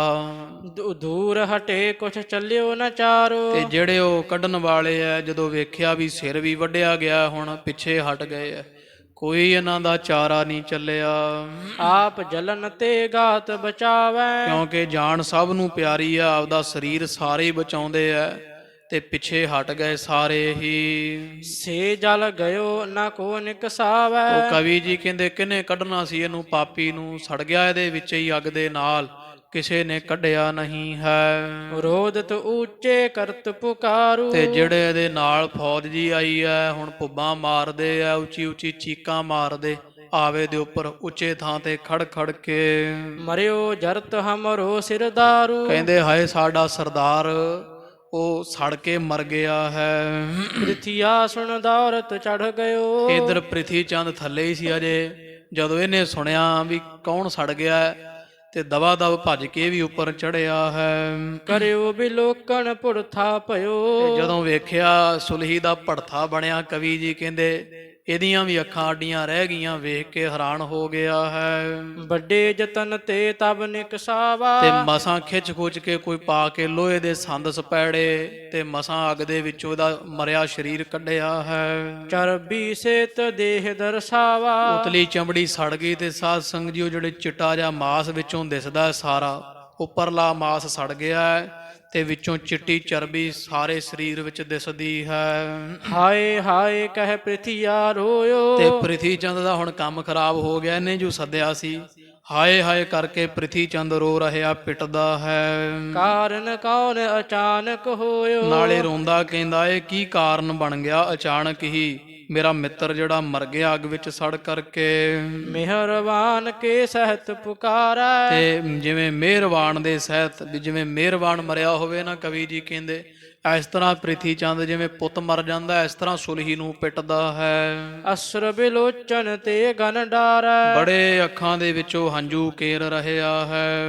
ਮਰਿਓ ਕੋ ਮੌਤ ਸੰਗ ਕੇ ਕਹੈ। ਜਿਹੜੇ ਨਾਲ ਦੇ ਆ ਨਾ ਸੁਲਹੀ ਦੇ, ਉਹ ਜਿਹੜੇ ਵਿਚਾਰਦੇ ਕਹਿੰਦੇ ਵੀ ਬਹੁਤ ਭੈੜੀ ਮੌਤੇ ਸਾਡਾ ਸਰਦਾਰ ਮਰਿਆ ਹੈ। ਯਾ ਖੁਦਾ ਏ ਦੋਜਕ ਇਹ ਲਹੈ। ਹਾਂ ਯਾ ਖੁਦਾ, ਇਹਦੀ ਮੌਤ ਦੱਸਦੀ ਹੈ ਵੀ ਇਹ ਨਰਕਾਂ ਨੂੰ ਜਾਵੇਗਾ, ਦੋਜਕ ਵਿੱਚ ਪਵੇਗਾ। ਕਿਉਂਕਿ ਸਾਧ ਸੰਗਤ ਜੀ ਮੁਸਲਮਾਨੀ ਮੱਤ ਜਿਹੜੀ ਆ ਨਾ, ਉਹ ਸੜੇ ਨੂੰ ਬਹੁਤ ਮਾੜਾ ਮੰਨਦੇ ਆ। ਜਿਉਂਦਾ ਸੜ ਕੇ ਮਰ ਜੇ ਨਾ ਜਿਹੜਾ, ਉਹਨੂੰ ਬਹੁਤ ਮਾੜਾ ਮੰਨਦੇ, ਕਹਿੰਦੇ ਦੋਜਕ 'ਚ ਜਾਏਗਾ, ਵੀ ਐਸੀ ਮੌਤ ਵਾਲਾ ਉਹ ਪਿਸਤ ਵਿੱਚ ਨਹੀਂ ਜਾਏਗਾ। ਉਸ ਤਰ੍ਹਾਂ ਹਿੰਦੂ ਜਿਹੜੇ ਆ ਉਹ ਵੀ ਮਰੇ ਤੋਂ ਬਾਅਦ ਸੰਸਕਾਰ ਭਾਵੇਂ ਕਰਦੇ ਆ, ਪਰ ਜਿਉਂਦੇ ਸੜੇ ਨੂੰ ਬਹੁਤ ਮਾੜਾ ਗਿਣਦੇ ਆ ਹਿੰਦੂ ਵੀ। ਉਹ ਇਸ ਤਰ੍ਹਾਂ ਇਹ ਜਿਹੜੇ ਨਾਲ ਦੇ ਆ ਨਾ, ਉਹ ਰੋਂਦੇ ਆ, ਕਹਿੰਦੇ ਵੀ ਇਹ ਤਾਂ ਦੋਜਕ ਜਾਏਗਾ। ਯਾ ਖੁਦਾ, ਇਹ ਤਾਂ ਕੀ ਕੀਤਾ, ਇਹਦੀ ਮੌਤ ਦੱਸਦੀ ਆ ਵੀ ਇਹਨੂੰ ਢੋਈ ਨਹੀਂ ਮਿਲੇਗੀ, ਬਹੁਤ ਕਮੌਤੇ ਮਰਿਆ ਹੈ। ਦਫਨ ਕਰਨ ਕੋ ਤੁਰਕ ਈਮਾਨ। ਕਿਉਂਕਿ ਤੁਰਕਾਂ ਦਾ ਤਾਂ ਧਰਮ ਹੈ, ਈਮਾਨ ਦੀਨ ਇਹ ਇਜਾਜ਼ਤ ਦਿੰਦਾ ਹੈ ਵੀ ਮੁਸਲਮਾਨ ਨੂੰ ਮਿੱਟੀ ਵਿੱਚ ਦਫਨਾਉਣਾ ਮਰੇ ਤੇ। ਜਰਿਓ ਮਰਿਓ ਦੁਖ ਲਹੈ ਮਹਾਨ। ਪਰ ਬੜਾ ਦੁੱਖ ਲੈ ਕੇ ਸਾਡਾ ਸਰਦਾਰ ਸੜ ਕੇ ਬਲ ਕੇ ਮਰਿਆ ਹੈ। ਬਾਹਰ ਦੁਸਾਲਾ ਤਿਸ ਪਰ ਡਾਲਾ। ਫਿਰ ਸਾਧ ਸੰਗ ਜੀ ਇਹਨਾਂ ਨੇ ਦੁਸ਼ਾਲਾ ਜਿਹਾ ਇਸ ਸੁਲਹੀ ਦੀ ਜਿਹੜੇ ਮ੍ਰਿਤਕ ਦੇਹ ਹੈ ਸੜੇ ਹੋਏ ਸਰੀਰ ਤੇ ਪਾ ਦਿੱਤਾ ਵੈ। ਖਾਟ ਪਾਏ ਕਰ ਬਹਿਰ ਨਿਕਾਲਾ। ਤੇ ਫਿਰ ਇਸ ਤਰ੍ਹਾਂ ਉਹ ਜਿਹੜੀ ਜਿਹਦੇ ਤੇ ਲੈ ਕੇ ਜਾਣਾ ਸੀੜੀ ਤੇ, ਉਹਦੇ ਉੱਪਰ ਪਾ ਕੇ ਤੇ ਭੱਠੇ ਤੋਂ ਬਾਹਰ ਕੱਢ ਲਿਆ ਹੈ। ਕਬਰ ਖੋਤ ਕਰ ਤਹਿ ਦਫਨਾਇਓ। ਫਿਰ ਕਬਰ ਜੀ ਖੋਦ ਕੇ ਇਹਨੂੰ ਸੜੇ ਹੋਏ ਨੂੰ ਨੱਪ ਦਿੱਤਾ ਇੱਥੇ ਬਾਰ-ਬਾਰ। ਸਭ ਮਹਿ ਸੋਗ ਅਧਿਕ ਬਿਦਤਾਇਓ। ਸਾਰਿਆਂ ਦੇ ਵਿੱਚ ਬੜਾ ਭਾਰੀ ਸੋਗ ਦੁੱਖ ਹੋ ਰਿਹਾ ਹੈ, ਕਿਉਂਕਿ ਜਰਨੈਲ ਬਹੁਤ ਵੱਡਾ ਹੈ ਸੀ। ਜਥਾ ਪੁੱਤਰ ਭਰਾਤਾ ਹਿਤਕਾਰੀ। ਕਹਿੰਦੇ ਜਿਵੇਂ ਕੋਈ ਪੁੱਤਰ, ਕੋਈ ਸਕਾ ਭਰਾ ਜਾਂ ਕੋਈ ਸਕਾ ਸੰਬੰਧੀ ਮਰ ਜਾਂਦਾ ਹੈ। ਮਰੇ ਹੋਤ ਸ਼ੋਕਤ ਦੁਖ ਭਾਰੀ। ਜਿੰਨਾ ਦੁੱਖ ਪੁੱਤਰ ਮਰੇ ਤੇ ਹੁੰਦਾ ਹੈ, ਕਿਤੇ ਭਰਾ ਦੇ ਮਰੇ ਤੇ ਜਾਂ ਸਖੇ ਸੰਬੰਧੀ ਦੇ ਮਰੇ ਤੇ ਹੁੰਦਾ ਹੈ। ਤਿਮ ਪ੍ਰਿਥੀਏ ਨੇ ਸੰਕਟ ਪਾਵਾ। ਇੰਨਾ ਦੁੱਖ ਕੱਲੇ ਪ੍ਰਿਥੀ ਚੰਦ ਨੂੰ ਹੋ ਰਿਹਾ ਵਿਚਾਰੇ ਨੂੰ। ਚਿਤ ਵਹਿ ਮੁਝ ਕਲੰਕ ਇਹ ਆਵਾ। ਤੇ ਵਿਚਾਰਾ ਮਨ ਚ ਸੋਚਦਾ ਹੈ ਵੀ ਵੇਖੋ ਇਹ ਮੇਰੀ ਮਦਦ ਕਰਨ ਵਾਸਤੇ ਆਇਆ ਸੀ, ਪਰ ਇਹ ਸੜ ਕੇ ਮਰ ਗਿਆ। ਮੇਰੇ ਹੀ ਕਾਰੋਬਾਰ ਵਾਲੇ ਆਵੇ ਭੱਠੇ ਵਿੱਚ, ਇਹ ਸਾਰੇ ਦਾ ਸਾਰਾ ਕਲੰਕ ਵੇਖੋ ਮੇਰੇ ਮੱਥੇ ਤੇ ਲੱਗ ਗਿਆ ਹੈ। ਸੁਲਹੀ ਸੁਤਰੁਦ ਅੰਤ ਪੁਕਾਰਾ। ਇਧਰ ਸੁਲਹੀ ਦਾ ਸਾਧ ਸੰਗ ਜੀ ਪੁੱਤਰ ਵੀ ਨਾਲ ਸੀ, ਉਹ ਵੀ ਵੇਖ ਵੇਖ ਪਿਤਾ ਨੂੰ ਮਰਿਆ ਹੋਇਆ ਸੜ ਕੇ ਬੜਾ ਰੋ ਰਿਹਾ ਹੈ। ਪ੍ਰਿਥੀਏ ਨੇ ਪਿਤ ਜਾਰਤ ਮਾਰਾ। ਤੇ ਸਾਰਿਆਂ ਨੂੰ ਉੱਚੀ ਉੱਚੀ ਕਹਿੰਦਾ ਆਂਦਾ ਪ੍ਰਿਥੀ ਚੰਦ ਮੂਰਖ ਨੇ ਮੇਰਾ ਪਿਓ ਮਾਰ ਦਿੱਤਾ, ਮਰਵਾ ਦਿੱਤਾ ਹੈ। ਭਲੋ ਸਖਾਪਨ ਕੋ ਫਲ ਦੀਨਾ। ਕਹਿੰਦਾ ਉਹ ਪ੍ਰਿਥੀ ਚੰਦ ਮੇਰੇ ਪਿਤਾ ਨੂੰ, ਪਿਓ ਮੇਰੇ ਨੂੰ ਚੰਗਾ ਮਿੱਤਰਤਾ ਦਾ ਹਾਰ ਪਾਇਆ, ਚੰਗਾ ਮੇਰੇ ਮਿੱਤਰ ਦੇ ਨਾਲ ਤੂੰ ਗੰਢਨ ਆਪਦੇ ਮੇਰੇ ਪਿਤਾ ਨੂੰ ਮਿੱਤਰ ਦਾ ਜਿਹੜਾ ਸਿਲਾ ਤਾਰਿਆ ਬਹੁਤ ਮੁੱਲ ਤਾਰਿਆ, ਮੇਰਾ ਬਾਪ ਮਰਵਾ ਕੇ ਰੱਖਤਾ ਤੈਂ। ਮੈਂ ਅਬ ਚਾਹਾਂ ਤੋਹੇ ਸੰਗ ਕੀਨਾ। ਹੁਣ ਵੇਖੀ ਜਾਈ, ਹੁਣ ਮੈਂ ਤੇਰੇ ਨਾਲ ਵੈਰ ਕਮਾਵਾਂਗਾ, ਤੈਨੂੰ ਮੈਂ ਦੱਸਾਂਗਾ ਕਿ ਵੀ ਵੈਰੀ ਤੇਰੇ ਗੁਰੂ ਅਰਜਨ ਦੇਵ ਹੋਣਗੇ, ਪਰ ਮੇਰਾ ਵੈਰੀ ਹੁਣ ਤੂੰ, ਤੈਂ ਮੇਰਾ ਪਿਤਾ ਮਰਵਾਇਆ ਹੈ। ਛਲ ਕਰ ਜਾ ਰਿਓ ਅਗਨ ਪਖਾਏ। ਕਿਉਂਕਿ ਹੁਣ ਇਹਨੂੰ ਇਹ ਲੱਗਦਾ ਨਾ ਵੀ ਇਹ ਕਿਉਂ ਮੁੜਿਆ ਪਿੱਛੇ ਪ੍ਰਿਥੀ ਚੰਦ। ਪ੍ਰਿਥੀ ਚੰਦ ਆਪ ਮੁੜ ਜੂ ਗਿਆ ਸੀ, ਚਾਹੇ ਉਹ ਕਿਸੇ ਕਿਰਿਆ ਕਰਕੇ ਮੁੜਿਆ ਵਿਚਾਰਾ, ਪਰ ਹੁਣ ਇਹ ਸੋਚਦਾ ਹੈ ਸੁਲਹੀ ਦਾ ਪੁੱਤ ਵੀ ਇਹ ਧੋਖੇ ਨਾਲ ਤੂੰ ਮੇਰਾ ਪਿਤਾ ਮਾਰਿਆ, ਤੂੰ ਆਪ ਪਿਛਾਂ ਮੁੜ ਗਿਆ ਸੀ ਤੇ ਮੇਰੇ ਪਿਤਾ ਨੂੰ ਅੱਗੇ ਜਾਂਦਿਆਂ ਤੈਂ ਰੋਕਿਆ ਨਹੀਂ। ਛਾਦ ਛਾਰ ਚੜਵਾਏ ਪਚਾਏ। ਹਾਂ ਤੂੰ ਵੇਖ ਲੈ ਕੀ ਕੀਤਾ ਵੀ ਜਿਹੜੀ ਇਸ ਤਰ੍ਹਾਂ ਸਵਾਹ ਜੀ ਉੱਪਰ ਕੀਤੀ ਹੋਈ ਹੈ, ਢੱਕ ਕਰਕੇ ਸਵਾਹ ਦੇ ਨਾਲ ਹੇਠਾਂ ਅੱਗ ਬਲਦੀ ਤੇ ਮੇਰਾ ਪਿਤਾ ਇਹਦੇ ਵਿੱਚ ਮਰਵਾ ਦਿੱਤਾ ਤੈਂ। ਮੈਂ ਕਿਹਾ ਤੋਹੇ ਕਪਟ ਨਹਿ ਜਾਨਾ। ਕੀ ਗੱਲ ਪ੍ਰਿਥੀ ਚੰਦ, ਮੈਂ ਤੈਨੂੰ ਜਾਣਦਾ ਨਹੀਂ, ਤੇਰੇ ਧੋਖੇ ਨੂੰ ਤੇਰੇ ਕਪਟ ਨੂੰ ਨਹੀਂ ਜਾਣਦਾ, ਤੂੰ ਆਪ ਪਿੱਛੇ ਮੁੜ ਗਿਆ ਤੇ ਮੇਰੇ ਪਿਤਾ ਨੂੰ ਅੱਗ ਵਿੱਚ ਸੜਵਾ ਦਿੱਤਾ ਹੈ। ਤਿਸ ਕੋ ਪਲਟਾ ਤਿਸ ਬਿਦ ਠਾਨਾ। ਤੇ ਤੈਨੂੰ ਵੀ ਇਸੇ 'ਚ ਹੀ ਸਾੜ ਕੇ ਮਾਰਾਂਗਾ, ਇਹਦਾ ਬਦਲਾ ਮੈਂ ਜ਼ਰੂਰ ਲਵਾਂਗਾ। ਇਤੇ ਆਦਿਕ ਸੁਨ ਪ੍ਰਿਥਿਆ ਡਰਿਓ। ਤੇ ਪ੍ਰਿਥੀ ਚੰਦ ਡਰ ਗਿਆ ਹੁਣ, ਕਿਉਂਕਿ ਰਾਜ ਕਿੱਥੇ ਮਿੱਤਰ ਸੀ ਇਹ ਸੁਲਹੀ ਕੇ ਇਹਦੇ, ਤੇ ਉਹ ਹੁਣ ਵੈਰੀ ਬਣੇ ਪਏ ਇਹਦੇ। ਜਦੋਂ ਉਹਨੇ ਮਾਰੇ ਦਬਕੇ ਵੀ ਤੈਨੂੰ ਇਸੇ ਹੀ ਵੇਖੀ ਤੇਰੇ ਭੱਠੇ ਵਿੱਚ ਸਾੜਦਾ ਮੈਂ, ਇਸੇ ਹੀ ਆਵੇ ਵਿੱਚ ਧੱਕਾਂਗਾ ਤੈਨੂੰ, ਸੁਲਹੀ ਦਾ ਪੁੱਤ ਕਹਿੰਦਾ। ਪ੍ਰਿਥੀ ਚੰਦ ਸੁਣ ਕੇ ਬੜਾ ਡਰ ਗਿਆ ਹੈ। ਚਾਹੇ ਹਿਰਦੈ ਤਿਸ ਹਰਖਨ ਕਰਿਓ। ਹੁਣ ਚਾਹੁੰਦਾ ਹੈ ਵੀ ਕਿਸੇ ਤਰ੍ਹਾਂ ਹੁਣ ਇਹਦੇ ਪੁੱਤ ਨੂੰ ਗੁੱਸਾ ਇਹਦਾ ਠੰਡਾ ਕਰ ਲਵਾਂ, ਇਹਨੂੰ ਆਪਦੇ ਵੱਲ ਕਰ ਲਵਾਂ ਮੈਂ। ਕਰ ਕੋ ਜੋਰਤ ਬਿਨੈ ਬਖਾਨੈ। ਤੇ ਹੁਣ ਹੱਥ ਜੇ ਜੋੜ ਕੇ ਤੇ ਮਿੰਨਤਾਂ ਜੀਆਂ ਕਰਨ ਲੱਗ ਪਿਆ ਹੈ। ਤੁਝ ਤੇ ਅਧਿਕ ਹਿਤੂ ਹਮ ਮਾਨੈ। ਕਹਿੰਦਾ ਹੈ ਬਾਲਕ ਵੇਖ, ਤੇਰਾ ਪਿਤਾ ਮੈਨੂੰ ਤੇਰੇ ਤੋਂ ਵੀ ਵੱਧ ਪਿਆਰਾ ਹੈ ਸੀ, ਹੋਣ ਹਾਰ ਕੋ ਲਖੈ ਨ ਕੋਈ। ਪਰ ਹੋਣੀ ਹੈ ਇਹਨੂੰ ਕੋਈ ਨਹੀਂ ਜਾਣਦਾ ਹੈ, ਕੋਈ ਰੋਕ ਨਹੀਂ ਸਕਦਾ ਹੈ, ਜੋ ਹੋਣਾ ਹੋ ਹੀ ਜਾਣਾ। ਕਿਸੇ ਨੂੰ ਕੋਈ ਪਤਾ ਨਹੀਂ ਕਿੱਥੇ ਮੌਤ ਛੁਪੀ ਹੋਈ ਹੈ। ਅਚਵਤ ਸੁਦਾ ਹਲਾ ਹਲ ਹੋਈ। ਤੇ ਇਹ ਤਾਂ ਗੱਲ ਬਣੀ ਐ ਵੀ ਜਿਵੇਂ ਕੋਈ ਅੰਮ੍ਰਿਤ ਪੀਵੇ ਤੇ ਅੰਮ੍ਰਿਤ ਤੋਂ ਹੀ ਉਹਨੂੰ ਜ਼ਹਿਰ ਬਣ ਜਾਵੇ। ਤਾਂ ਪਾਲੀ ਤੇਨ ਦੂਧ ਕੇ ਲੈਬੇ। ਵੀ ਕੋਈ ਛੋਟੀ ਬਛੜੀ ਜੀ ਲੈ ਕੇ ਗਾਂ ਪਾਲੇ ਵੀ ਇਹਨੂੰ ਵੱਡੀ ਹੋ ਕੇ ਮੈਂ ਇਹਦਾ ਦੁੱਧ ਪੀਵਾਂਗਾ, ਦੁੱਧ ਪੀਣ ਵਾਸਤੇ ਕੋਈ ਗਾਂ ਰੱਖ ਕੇ ਪਾਲਦਾ ਹੈ। ਜਿਮ ਹੋਏ ਸ਼ੇਰ ਉੱਠੇ ਤਨ ਖੈਬੇ। ਤੇ ਉਹ ਗਾਂ ਹੀ ਸ਼ੇਰ ਬਣ ਕੇ ਉਹ ਮਨੁੱਖ ਨੂੰ ਖਾ ਜਾਵੇ। ਦੁੱਧ ਪੀਣਾ ਤਾਂ ਇੱਕ ਪਾਸੇ ਰਿਹਾ, ਵੀ ਸੁਲਹੀ ਤਾਂ ਮੇਰੀ ਮਦਦ ਵਾਸਤੇ ਵਿਚਾਰਾ ਆਇਆ ਸੀਗਾ, ਇਹਨੇ ਮੈਨੂੰ ਸੁੱਖ ਦੇਣਾ ਸੀ, ਪਰ ਉਲਟਾ ਮੇਰੇ ਹੀ ਮੱਥੇ ਤੇ ਕਲੰਕ ਲੱਗ ਗਿਆ ਹੈ। ਕਹਾਂ ਕਹਾਂ ਕੁਛ ਬਾਤ ਨ ਕਹਿਬੇ। ਵੀ ਮੇਰੇ ਕੋਲ ਤਾਂ ਕਹਿਣ ਨੂੰ ਹੁਣ ਕਾਕਾ ਕੁਝ ਨਹੀਂ ਹੈ, ਮੈਂ ਤਾਂ ਆਪ ਬਹੁਤ ਦੁਖੀ ਹਾਂ, ਕੋਈ ਰਹਿ ਨਹੀਂ ਗਿਆ ਵੀ ਮੈਂ ਤੇਰੇ ਤਾਈਂ ਕੋਈ ਗੱਲ ਕਹਿ ਸਕਾਂ, ਬੋਲਣ ਨੂੰ ਕੁਝ ਨਹੀਂ ਹੈ। ਮੁਝ ਤਜ ਚੜਿਓ ਤੁਰਤ ਪਾਦ ਹੈਬੇ। ਤੇ ਮੈਨੂੰ ਜਿਹੜਾ ਛੱਡ ਕੇ ਤੇ ਤੇਰਾ ਪਿਤਾ ਆਪ ਹੀ ਦੌੜ ਕੇ ਜਿਹੜਾ ਭੱਜ ਕੇ ਆਵੇ ਤੇ ਚੜ ਗਿਆ ਸੀ। ਅਪਰ ਅਨੇਕ ਦੀਨਤਾ ਲਹ ਲਹੈ। ਤੇ ਹੋਰ ਤਰ੍ਹਾਂ ਦੇ ਬੜੇ ਵਿਚਾਰਾ ਬਹਾਨੇ ਜੇ ਬਣਾਉਂਦਾ ਵੀ ਮੇਰਾ ਖਹਿੜਾ ਛੱਡੇ, ਹੁਣ ਕਿਸੇ ਤਰ੍ਹਾਂ ਮੈਨੂੰ ਨਾ ਮਾਰ ਮੁਕਾਵੇ। ਬੜੇ ਹੱਥ ਪੱਲੇ ਜੋੜ ਰਿਹਾ ਹੈ। ਸਮਝਾਵਤ ਬਹ ਪੰਤਿਨ ਕਹਿ ਤੇ ਬੜੇ ਤਰੀਕਿਆਂ ਦੇ ਨਾਲ ਇਹ ਪ੍ਰਿਥੀ ਚੰਦ ਵਿਚਾਰਾ ਹੱਥ ਜੋੜ ਜੋੜ ਕੇ ਸੁਲਹੀ ਦੇ ਪੁੱਤ ਨੂੰ ਸਮਝਾਉਂਦਾ ਹੈ। ਤਿਨ ਸੰਗਨ ਕੋ ਗਨ ਤਨ ਦੀਨੋ। ਫਿਰ ਇਹਨੇ ਚਲਾਕੀ ਵਰਤੀ ਵੀ ਜਿਹੜੇ ਸੁਲਹੀ ਦੇ ਨਾਲ ਦੇ ਸੀ ਨਾ ਸਾਰੇ, ਉਹਨਾਂ ਨੂੰ ਖੁੱਲੀ ਵੱਡੀ ਇਹਨੇ ਦਿੱਤੀ ਵੀ ਮੇਰਾ ਨਾਂ ਨਾ ਲੱਗੇ ਇਸ ਕਤਲ ਵਿੱਚ। ਤੇ ਖੁੱਲੀ ਮਾਇਆ ਜਿਹੜੀ ਹੈ ਸੁਲਹੀ ਦੇ ਨਾਲ ਦਿਆਂ ਨੂੰ ਜਿਹੜੀ ਵੱਡੀ ਦੇ ਦਿੱਤੀ ਵੈ। ਨੀਠ ਨੀਠ ਪਰਚਾਵਣ ਕੀਨੋ। ਤੇ ਮਸਾ ਮਸਾ ਇਹਨੇ ਸਾਰੇ ਹੀ ਪਰਚਾ ਲਏ ਪੈਸਾ ਦੇ ਕੇ, ਕਿਉਂਕਿ ਚੁਸਤ ਬਹੁਤ ਸੀ ਇਹ, ਮਾਇਆ ਵੀ ਖੁੱਲੀ ਸੀ ਇਹਦੇ ਕੋਲ। ਗੁਰੂ ਅਮਰਦਾਸ ਮਹਾਰਾਜ ਵੇਲੇ ਦਾ ਜੋੜਨ ਲੱਗਿਆ ਹੋਇਆ ਸੀ ਇਹ। ਤੋ ਇਸ ਤਰ੍ਹਾਂ ਸਾਧ ਸੰਗਤ ਜੀ ਨੇ ਮਾਇਆ ਦੇ ਕੇ ਤੇ ਸੁਲਹੀ ਦੇ ਨਾਲ ਦੇ ਸਾਰੇ ਰਾਜੀ ਕਰ ਲਏ, ਆਪਦੇ ਵੱਲ ਕਰ ਲਏ ਹਨ। ਅਪਰ ਦੁਸ਼ਾਲੇ ਵਸਤਰ ਅਛੇਰੇ। ਬੜੇ ਸਰੋ ਪਾਉ ਦਿੰਦਾ ਹੈ, ਦੁਸ਼ਾਲੇ ਵੀ ਫੌਜ ਨੂੰ ਦਿੱਤੇ ਹਨ। ਬਾਜੀ ਚਪਲ ਚੋ ਮੋਲ ਬਡੇਰੇ। ਤੇ ਬੇਸ਼ ਕੀਮਤੀ ਮਹਿੰਗੇ ਘੋੜੇ ਬੜੇ ਚੰਚਲ ਚੰਗੀ ਜਾਤੀ ਦੇ ਹਾਜ਼ਰ ਕਰ ਦਿੱਤੇ ਆ। ਦਰਬ ਸਮੇਤ ਬਿਨੈ ਬਹੁਕੀਨ। ਤੇ ਬਹੁਤ ਮੋਹਰਾਂ ਸੋਨਾ ਦੇ ਕੇ ਤੇ ਹੱਥ ਜੇ ਜੋੜ ਕੇ ਬੇਨਤੀਆਂ ਤਰਲੇ ਜੇ ਕਰਦਾ ਵੀ ਮੇਰਾ ਕੋਈ ਦੋਸ਼ ਨਹੀਂ ਹੈ। ਸੁਲਹੀ ਸੁਤ ਕੋ ਪ੍ਰਿਥੀਏ ਦੀਨ। ਪ੍ਰਿਥੀ ਚੰਦ ਨੇ ਸੁਲਹੀ ਦੇ ਪੁੱਤਰ ਨੂੰ ਬਹੁਤ ਮਾਇਆ ਦੁਸ਼ਾਲੇ ਘੋੜੇ ਮੋਹਰਾਂ ਸਿਰੋਂ ਪਾਉ ਦਿੱਤੇ ਹਨ। ਕੋ ਦਿਨ ਰਹਿ ਕਰ ਦਿੱਲੀ ਗਇਓ। ਇਹ ਵਿਚਾਰਾ ਹੁਣ ਪਿਓ ਮਰਵਾ ਕੇ ਕੁਝ ਕੁ ਦਿਨ ਰਹਿ ਪਿਆ ਇੱਥੇ, ਫਿਰ ਦਿੱਲੀ ਮੁੜ ਗਿਆ ਹੈ। ਜਹਾਂਗੀਰ ਕੇ ਟਿਕ ਕਹਿ ਦਿਓ। ਤੇ ਬਾਦਸ਼ਾਹ ਜਹਾਂਗੀਰ ਦੇ ਕੋਲ ਜਾ ਕੇ ਸਾਰੀ ਗੱਲ ਦੱਸ ਦਿੱਤੀ ਹੈ ਵੀ ਇਸ ਤਰ੍ਹਾਂ ਗਏ ਸੀ ਉੱਥੇ ਗੁਰੂ ਅਰਜਨ ਦੇਵ ਮਹਾਰਾਜ ਤੇ ਚੜ੍ਹ ਕੇ, ਤੇ ਉੱਥੇ ਪਹੁੰਚਿਆ ਨਹੀਂ ਗਿਆ। ਰਸਤੇ ਵਿੱਚ ਹੀ ਮੇਰੇ ਪਿਤਾ ਜਿਹੜਾ ਉਹ ਸੁਲਹੀ ਉਹ ਸੜ ਕਰਕੇ ਬਲ ਕੇ ਚੜ੍ਹਾਈ ਕਰ ਗਿਆ ਹੈ।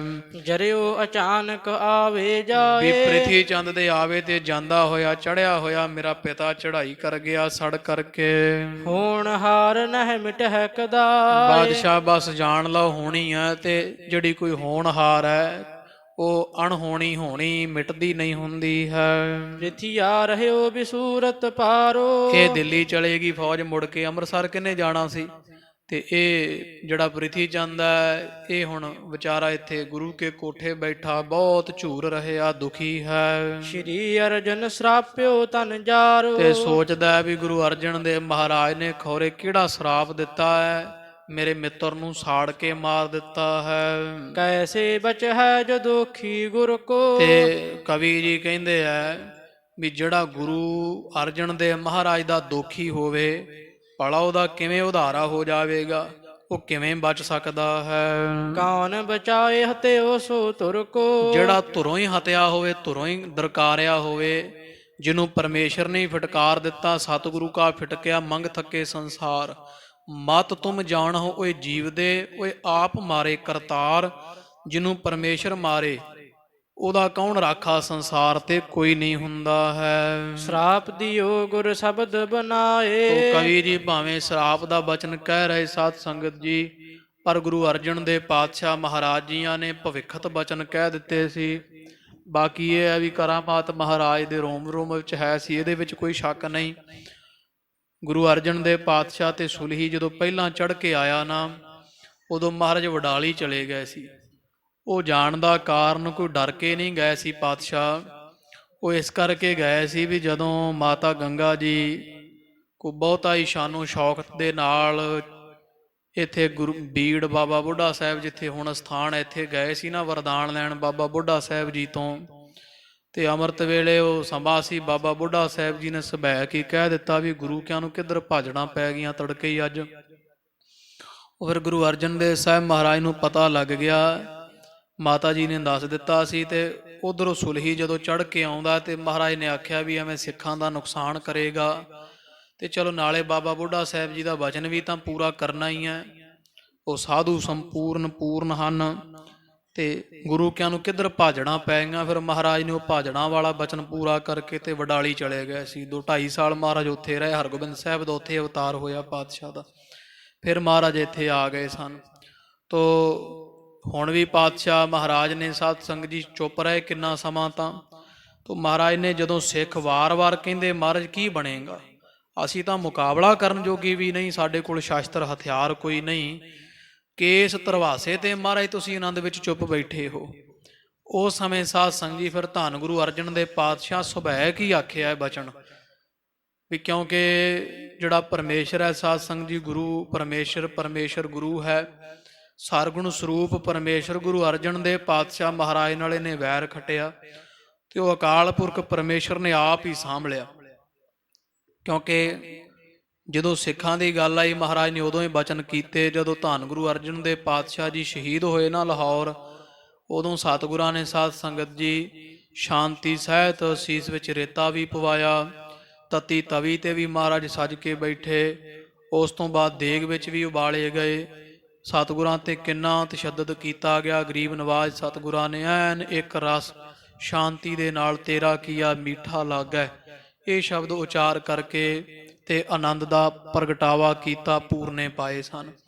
ਇੱਥੇ ਮਹਾਰਾਜ ਨੇ ਬਚਨ ਤਦੇ ਕਹਿ ਵੀ ਜਦੋਂ ਸਿੱਖ ਵਾਰ-ਵਾਰ ਕਹਿੰਦੇ ਮਹਾਰਾਜ ਵੀ ਸਾਡੀ ਰੱਖਿਆ ਕਰੋ, ਉਹ ਚੜ੍ਹ ਕੇ ਆਇਆ ਅੰਮ੍ਰਿਤਸਰ ਦੀਆਂ ਸੰਗਤਾਂ ਦਾ ਨਗਰ ਸਭ ਦਾ ਨੁਕਸਾਨ ਕਰੇਗਾ, ਬਹੁਤ ਫੌਜ ਲੈ ਕੇ ਆ ਰਿਹਾ ਹੈ। ਤੋ ਇਸ ਕਰਕੇ ਸੱਚੇ ਪਾਤਸ਼ਾਹ ਜੀ ਆਪ ਦਇਆ ਕਰੋ। ਤੋ ਧੰਨ ਗੁਰੂ ਅਰਜਨ ਦੇਵ ਸਾਹਿਬ ਮਹਾਰਾਜ ਜੀਆਂ ਨੇ ਸ਼ਬਦ ਉਸ ਸਮੇਂ ਉਚਾਰਨ ਕੀਤਾ। ਇਧਰ ਸਾਧ ਸੰਗਤ ਜੀ ਗੁਰੂ ਅਰਜਨ ਦੇਵ ਪਾਤਸ਼ਾਹ ਅੰਮ੍ਰਿਤਸਰ ਤਖਤ ਤੇ ਬੈਠੇ ਹੋਏ ਸੀ। ਉਧਰਲੇ ਪਾਸੇ ਜਦੋਂ ਸੁਲਹੀ ਸੜ ਕੇ ਮਰਿਆ ਨਾ, ਤੇ ਸੰਗਤਾਂ ਮਹਾਰਾਜ ਦੇ ਪਾਸ ਬਹੁਤ ਸਨ। ਤੇ ਸਤਿਗੁਰਾਂ ਨੇ ਸਭੈ ਕੀ ਸੁਲਹੀ ਦੇ ਸੜਨ ਦੇਣ ਤੁਰੰਤ ਬਾਅਦ ਇਹ ਬਚਨ ਉਚਾਰਨਾ ਕੀਤਾ ਹੈ। ਸੋ ਮੈਂ ਲਿਖਿਓ ਬਨਹਿ ਸੁਥਾਇ। ਇਧਰ ਸੁਲਹੀ ਸੜ ਕੇ ਮਰਦਾ ਪਿਆ। ਧੰਨ ਗੁਰੂ ਅਰਜਨ ਦੇ ਪਾਤਸ਼ਾਹ ਮਹਾਰਾਜ ਜੀ ਉਧਰ ਅੰਮ੍ਰਿਤਸਰ ਸਾਹਿਬ ਦੀ ਧਰਤੀ ਤੇ ਬਚਨ ਉਚਾਰਦੇ ਆ। ਬਿਲਾਵਲ ਰਾਗ ਦਾ ਕਵੀ ਜੀ ਕਹਿੰਦੇ ਉਹ ਮੈਂ ਇੱਥੇ ਸ਼ਬਦ ਜ਼ਰੂਰ ਲਿਖਾਂਗਾ। ਸ੍ਰੀ ਮੁਖਵਾਕ ਬਿਲਾਵਲ ਮਹੱਲਾ ਪੰਜਵਾ। ਸੁਲਹੀ ਤੇ ਨਾਰਾਇਣ ਰਾਖ। ਇਹ ਬਚਨ ਮਹਾਰਾਜ ਨੇ ਉਚਾਰਿਆ ਬਿਲਾਵਲ ਰਾਗ ਅੰਦਰ ਕਿ ਹੇ ਪਰਮੇਸ਼ਰ ਨਾਰਾਇਣ ਨਰਾਂ ਨਰਾਂ ਵਿੱਚ ਆਇਣ ਜੀ ਦਾ ਘਰ ਹੈ। ਪਰਮੇਸ਼ਰ ਸੁਲਹੀ ਤੋਂ ਸਾਡੀ ਰੱਖਿਆ ਤੈਂ ਕਰਨੀ ਹੈ ਤੇ ਕਰ ਦਿੱਤੀ ਹੈ। ਸੁਲਹੀ ਕਾ ਹੱਥ ਕਹੀ ਨਾ ਪਹੁੰਚੈ। ਸੁਲਹੀ ਦਾ ਹੱਥ ਇੱਥੇ ਅੰਮ੍ਰਿਤਸਰ ਸਾਹਿਬ ਤੱਕ ਹੀ ਪਹੁੰਚਣਾ। ਆਪਦੀ ਜਾਨ ਬਚਾਉਣ ਨੂੰ ਵੀ ਕਿਤੇ ਨਹੀਂ ਅੜੇਗਾ। ਆਪਦੀ ਜਾਨ ਬਚਾਉਣ ਵਾਸਤੇ ਵੀ ਸੁਲਹੀ ਦਾ ਹੱਥ ਕਿਤੇ ਨਹੀਂ ਪਹੁੰਚਿਆ ਹੈ। ਸੁਲਹੀ ਹੋਏ ਮੁਆ ਨਾ ਪਾਕ। ਤੇ ਸੁਲਹੀ ਨਾਪਾਕ ਹੋ ਕੇ, ਕਿਉਂਕਿ ਮੁਸਲਮਾਨੀ ਮਤ ਵਿੱਚ ਖਾਲਸਾ ਜੀ ਸੜ ਕੇ ਬਲੇ ਨੂੰ ਅਪਵਿੱਤਰ ਮੰਨਿਆ ਜਾਂਦਾ ਹੈ। ਤੋ ਕਵੀ ਜੀ ਕਹਿੰਦੇ ਗੁਰੂ ਅਰਜਨ ਦੇਵ ਪਾਤਸ਼ਾਹ ਮਹਾਰਾਜ ਕਹਿੰਦੇ ਗਰੀਬ ਨਵਾਜ ਹੇ ਪਰਮੇਸ਼ਰ ਤੈਂ ਸਾਡੀ ਰੱਖਿਆ ਕੀਤੀ ਹੈ। ਸੁਲਹੀ ਦਾ ਹੱਥ ਕਿਤੇ ਨਹੀਂ ਅੜਿਆ। ਵਾਰ-ਵਾਰ ਜੋ ਲਾਉਂਦਾ ਰਿਹਾ ਅੱਗ ਚੋਂ ਨਿਕਲਣ ਦਾ, ਪਰ ਸੜ ਕਰਕੇ ਬਲ ਕਰਕੇ ਅਪਵਿੱਤਰ ਹੋ ਕਰਕੇ ਮਰਿਆ ਹੈ। ਰਹਾਉ ਕਾੜ ਕੁਠਾਰ ਖਸਮ ਸਿਰ ਕਾਟਿਆ। ਪਰਮੇਸ਼ਰ ਅਕਾਲ ਪੁਰਖ ਨੇ ਸੁਲਹੀ ਦਾ ਹੀ ਕੁਹਾੜਾ ਕੱਢ ਕੇ ਤੇ ਇਸੇ ਦਾ ਸਿਰ ਵੱਢ ਸੁੱਟਿਆ ਹੈ। ਖਿਨ ਮਹਿ ਹੋਏ ਗਿਆ ਹੈ ਖਾਕ। ਇੱਕ ਛਿਣ ਦੇ ਵਿੱਚ ਹੀ ਚੜ ਕੇ ਆਇਆ ਹੋਇਆ ਸੁਲਹੀ ਖਾਕ ਦੀ ਢੇਰੀ, ਮਿੱਟੀ ਦੀ ਢੇਰੀ ਬਣ ਗਿਆ ਬਲ ਕਰਕੇ। ਮੰਦਾ ਚਿਤਵਤ ਪਚਿਆ। ਧੰਨ ਗੁਰੂ ਰਾਮਦਾਸ ਮਹਾਰਾਜ ਦੇ ਘਰ ਦਾ ਬੁਰਾ ਚਿਤਵਦਾ ਬੁਰਾ ਸੋਚਦਾ ਖਪ ਗਿਆ, ਮਰ ਗਿਆ ਹੈ। ਜਿਨ ਰਚਿਆ ਤਿਨ ਦੀਨਾ ਤਾਕ। ਜਿਸ ਅਕਾਲ ਪੁਰਖ ਪਰਮੇਸ਼ਰ ਨੇ ਇਹਦਾ ਸਰੀਰ ਬਣਾਇਆ, ਇਹਨੂੰ ਜਨਮ ਦਿੱਤਾ ਹੈ, ਉਸ ਪਰਮੇਸ਼ਰ ਦੇ ਘਰ ਨਾਲ ਹੀ ਮੱਥਾ ਲਾਇਆ। ਧੰਨ ਗੁਰੂ ਅਰਜਨ ਦੇ ਪਾਤਸ਼ਾਹ ਕਹਿੰਦੇ ਜਿਨ ਰਚਿਆ, ਜਿਸ ਪਰਮੇਸ਼ਰ ਨੇ ਬਣਾਇਆ, ਤਿਨ ਦੀਨਾ ਤਾਕ, ਉਸੇ ਨੇ ਮੌਤ ਵੱਲ ਧੱਕ ਦਿੱਤਾ ਹੈ। ਪੁੱਤਰ ਮੀਤ ਤਨ ਕਿਛੂ ਨ ਰਹਿਓ। ਨਾ ਪੁੱਤ ਕੰਮ ਆਇਆ, ਉਹ ਵੀ ਕੋਲੇ ਹੀ ਸੀ। ਜਿੰਨੇ ਮਿੱਤਰ ਕੋਈ ਕੰਮ ਨਹੀਂ ਆਇਆ। ਧਨ ਵੀ ਅਹੁਦਾ ਵੀ ਧਰੇ ਦਾ ਧਰਾਇਆ ਰਹਿ ਗਿਆ ਹੈ। ਸੋ ਛੋੜ ਗਿਆ ਸਭ ਭਾਈ। ਭਾਈ ਸਾਕ, ਸਾਰੇ ਭਾਈ ਵੀ ਛੱਡ ਗਿਆ। ਸਾਕ ਰਿਸ਼ਤੇਦਾਰ ਸਭ ਕੁਝ ਛੱਡ ਕੇ ਤੁਰ ਗਿਆ ਹੈ। ਕਹੋ ਨਾਨਕ ਤਿਸ ਪ੍ਰਭ ਬਲਿਹਾਰੀ। ਤੋ ਸੱਚੇ ਪਾਤਸ਼ਾਹ ਨਿਮਰਤਾ ਵਿਖਾਉਂਦੇ ਹੋਏ ਕਹਿ ਰਹੇ ਆ, ਭਾਈ ਅਸੀਂ ਉਸ ਪ੍ਰਭੂ ਪਰਮੇਸ਼ਰ ਤੋਂ ਬਲਿਹਾਰ ਨੇ ਸਦਕੇ ਜਾਂਦੇ ਹਾਂ। ਜਿਨ ਜਨ ਕਾ ਕੀਨੋ ਪੂਰਨ ਵਾਕ। ਜਿਸ ਪ੍ਰਭੂ ਪਰਮੇਸ਼ਰ ਨੇ ਸਾਡਾ ਦਾਸਾਂ ਦਾ ਸੇਵਕਾਂ ਦਾ ਵਚਨ ਪੂਰਾ ਕੀਤਾ। ਅਸੀਂ ਸੰਗਤ ਨੂੰ ਕਹਿ ਦਿੱਤਾ ਸੀ ਵੀ ਉਹ ਇੱਥੇ ਨਹੀਂ ਪਹੁੰਚੇਗਾ। ਇਹ ਅਕਾਲ ਪੁਰਖ ਤੇਰਾ ਸ਼ੁਕਰਾਨਾ। ਤੇ ਇਥੋਂ ਸਦਕੇ ਬਲਿਹਾਰ ਨੇ, ਮਹਾਰਾਜ ਨੇ ਨਹੀਂ ਆਖਿਆ ਵੀ ਅਸੀਂ ਪੂਰਾ ਕਰ ਦਿੱਤਾ ਬਚਨ। ਪਾਤਸ਼ਾਹ ਕਹਿੰਦੇ ਇਹ ਅਕਾਲ ਪੁਰਖ ਸ਼ੁਕਰ ਹੈ ਤੇਰਾ ਮਹਾਰਾਜ, ਤੂੰ ਆਪਦੇ ਸੇਵਕਾਂ ਦਾ ਸਾਡਾ ਦਾਸਾਂ ਦਾ ਬਚਨ ਪੂਰਾ ਕੀਤਾ ਹੈ। ਦੋਹਰਾ ਸ਼੍ਰੀ ਅਰਜਨ ਕੋ ਬੁਰਾ ਨਿਤ। ਤੋ ਕਵੀ ਜੀ ਕਹਿੰਦੇ ਧੰਨ ਗੁਰੂ ਅਰਜਨ ਦੇ ਪਾਤਸ਼ਾਹ ਜੀ ਜਿਨ੍ਹਾਂ ਦਾ ਜੇ ਕੋਈ ਬੁਰਾ ਚਿਤਵਦਾ ਹੈ। ਚਿਤਵਤ ਮੀਚ। ਜਿਹੜਾ ਚਿਤਵਦਾ ਹੈ ਮਹਾਰਾਜ ਦਾ ਬੁਰਾ ਚਿੱਤ ਵਿੱਚ, ਉਹ ਮੌਤ ਦਾ ਹੀ ਭਾਗੀਦਾਰ ਬਣਦਾ ਹੈ ਸੁਲਹੀ ਦੇ ਵਾਂਗਰਾਂ। ਬਸ ਨਾ ਬਸਾਇਆ ਮੂੜ ਕੋ। ਤੇ ਮੌਤ ਤੱਕ ਰਹੀ ਹੁੰਦੀ ਹੈ ਜਿਹੜਾ ਗੁਰੂ ਅਰਜਨ ਦੇਵ ਮਹਾਰਾਜ ਨੂੰ ਮੈਲੀ ਅੱਖ ਨਾਲ ਵੇਖਦਾ ਹੈ।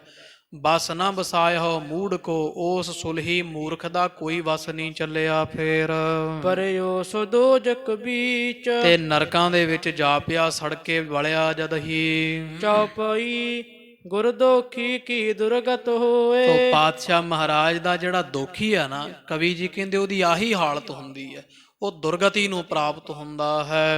ਹਿੰਦੂ ਕਿਧਾ ਤੁਰਕ ਹੋਵੇ ਕੋਏ। ਚਾਹੇ ਉਹ ਭਾਈ ਕੋਈ ਹਿੰਦੂ ਹੋਵੇ ਤੇ ਚਾਹੇ ਕੋਈ ਤੁਰਕ ਹੋਵੇ, ਜੋ ਕਿਸੇ ਵੀ ਧਰਮ ਦੇ ਨਾਲ ਵਕਫੀ ਰੱਖਣ ਵਾਲਾ ਹੈ, ਗੁਰੂ ਕਾ ਦੋਖੀ ਹੋਵੇ, ਚਾਹੇ ਭੇਖੀ ਸੇਖੀ ਕਿਉਂ ਨਾ ਬਣਿਆ ਫਿਰੇ, ਜਿਹੜਾ ਵੀ ਗੁਰੂ ਘਰ ਦਾ ਦੋਖੀ ਹੈ ਉਹਦੀ ਮਹਾਰਾਜ ਕਵੀ ਜੀ ਕਹਿੰਦੇ ਇਹੀ ਹਾਲਤ ਹੁੰਦੀ ਹੈ।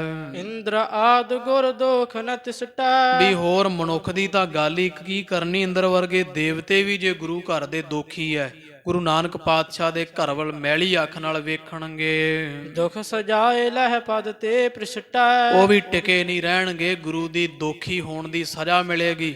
ਇੰਦਰ ਪਦਵੀ ਤੋਂ ਹਟਾ ਦਿੱਤੇ ਜਾਣਗੇ, ਗਿਰ ਜਾਵਣਗੇ। ਖਿਮਾ ਨਿਧਾਨ ਗੁਰੂ ਨਹਿ ਰਿਸੈ। ਤੇ ਧੰਨ ਗੁਰੂ ਅਰਜਨ ਦੇ ਪਾਤਸ਼ਾਹ ਤਾਂ ਖਿਮਾ ਦੇ ਖਜ਼ਾਨੇ ਆ ਭਾਈ। ਛੇਤੀ ਮਹਾਰਾਜ ਜਾਂ ਕਦੇ ਵੀ ਸੱਚੇ ਪਾਤਸ਼ਾਹ ਜੀ ਕ੍ਰੋਧ ਸਹਿਤ ਨਹੀਂ ਹੁੰਦੇ, ਕਿਸੇ ਦਾ ਬੁਰਾ ਨਹੀਂ ਚਿਤਵਦੇ। ਸਤਿਗੁਰੂ ਸਭਨਾ ਦਾ ਭਲਾ ਮਨਾਏਂਦਾ। ਆਪ ਪਰਮੇਸ਼ਵਰ ਨਾ ਸਹਿ ਤਿਸੈ। ਪਰ ਮਹਾਰਾਜ ਕਵੀ ਜੀ ਕਹਿੰਦੇ ਵੀ ਗੁਰੂ ਅਰਜਨ ਦੇਵ ਪਾਤਸ਼ਾਹ ਕਿਸੇ ਨਾਲ ਵੈਰ ਨਹੀਂ ਕਰਦੇ, ਵੀ ਜੇ ਮਹਾਰਾਜ ਆਖੀ ਸੁਲਹੀ ਨਾਲ ਵੈਰ ਹੋਵੇ। ਪਾਤਸ਼ਾਹ ਦਾ ਕਿਸੇ ਨਾਲ ਕੋਈ ਵੈਰ ਨਹੀਂ, ਪਰ ਪਰਮੇਸ਼ਰ ਆਪਦੇ ਭਗਤਾਂ ਨੂੰ, ਆਪਦੇ ਸੰਤਾਂ ਨੂੰ, ਨਾਮ ਜਪਣ ਵਾਲਿਆਂ ਦੀ ਰੱਖਿਆ ਕਰਦਾ ਹੈ। ਤੋ ਜਿਹੜਾ ਵੀ ਫਿਰ ਜਿਵੇਂ ਉਹ ਪ੍ਰਹਿਲਾਦ ਦੇ ਪਿਤਾ ਹਰਨਾਕਸ਼ ਨੇ ਮਾਰਨਾ ਚਾਹਿਆ, ਤੋ ਫਿਰ ਵੇਖੋ ਪਰਮੇਸ਼ਰ ਨਰਸਿੰਘ ਰੂਪ ਧਾਰ ਕੇ ਆਇਆ। ਹਰਨਾਕਸ਼ ਨਖਹਿ ਬਿਦਾਰਿਓ, ਨੌਹਾਂ ਨਾਲ ਪਾੜ ਸੁੱਟਿਆ ਹਰਨਾਕਸ਼ ਪਾਪੀ ਨੂੰ।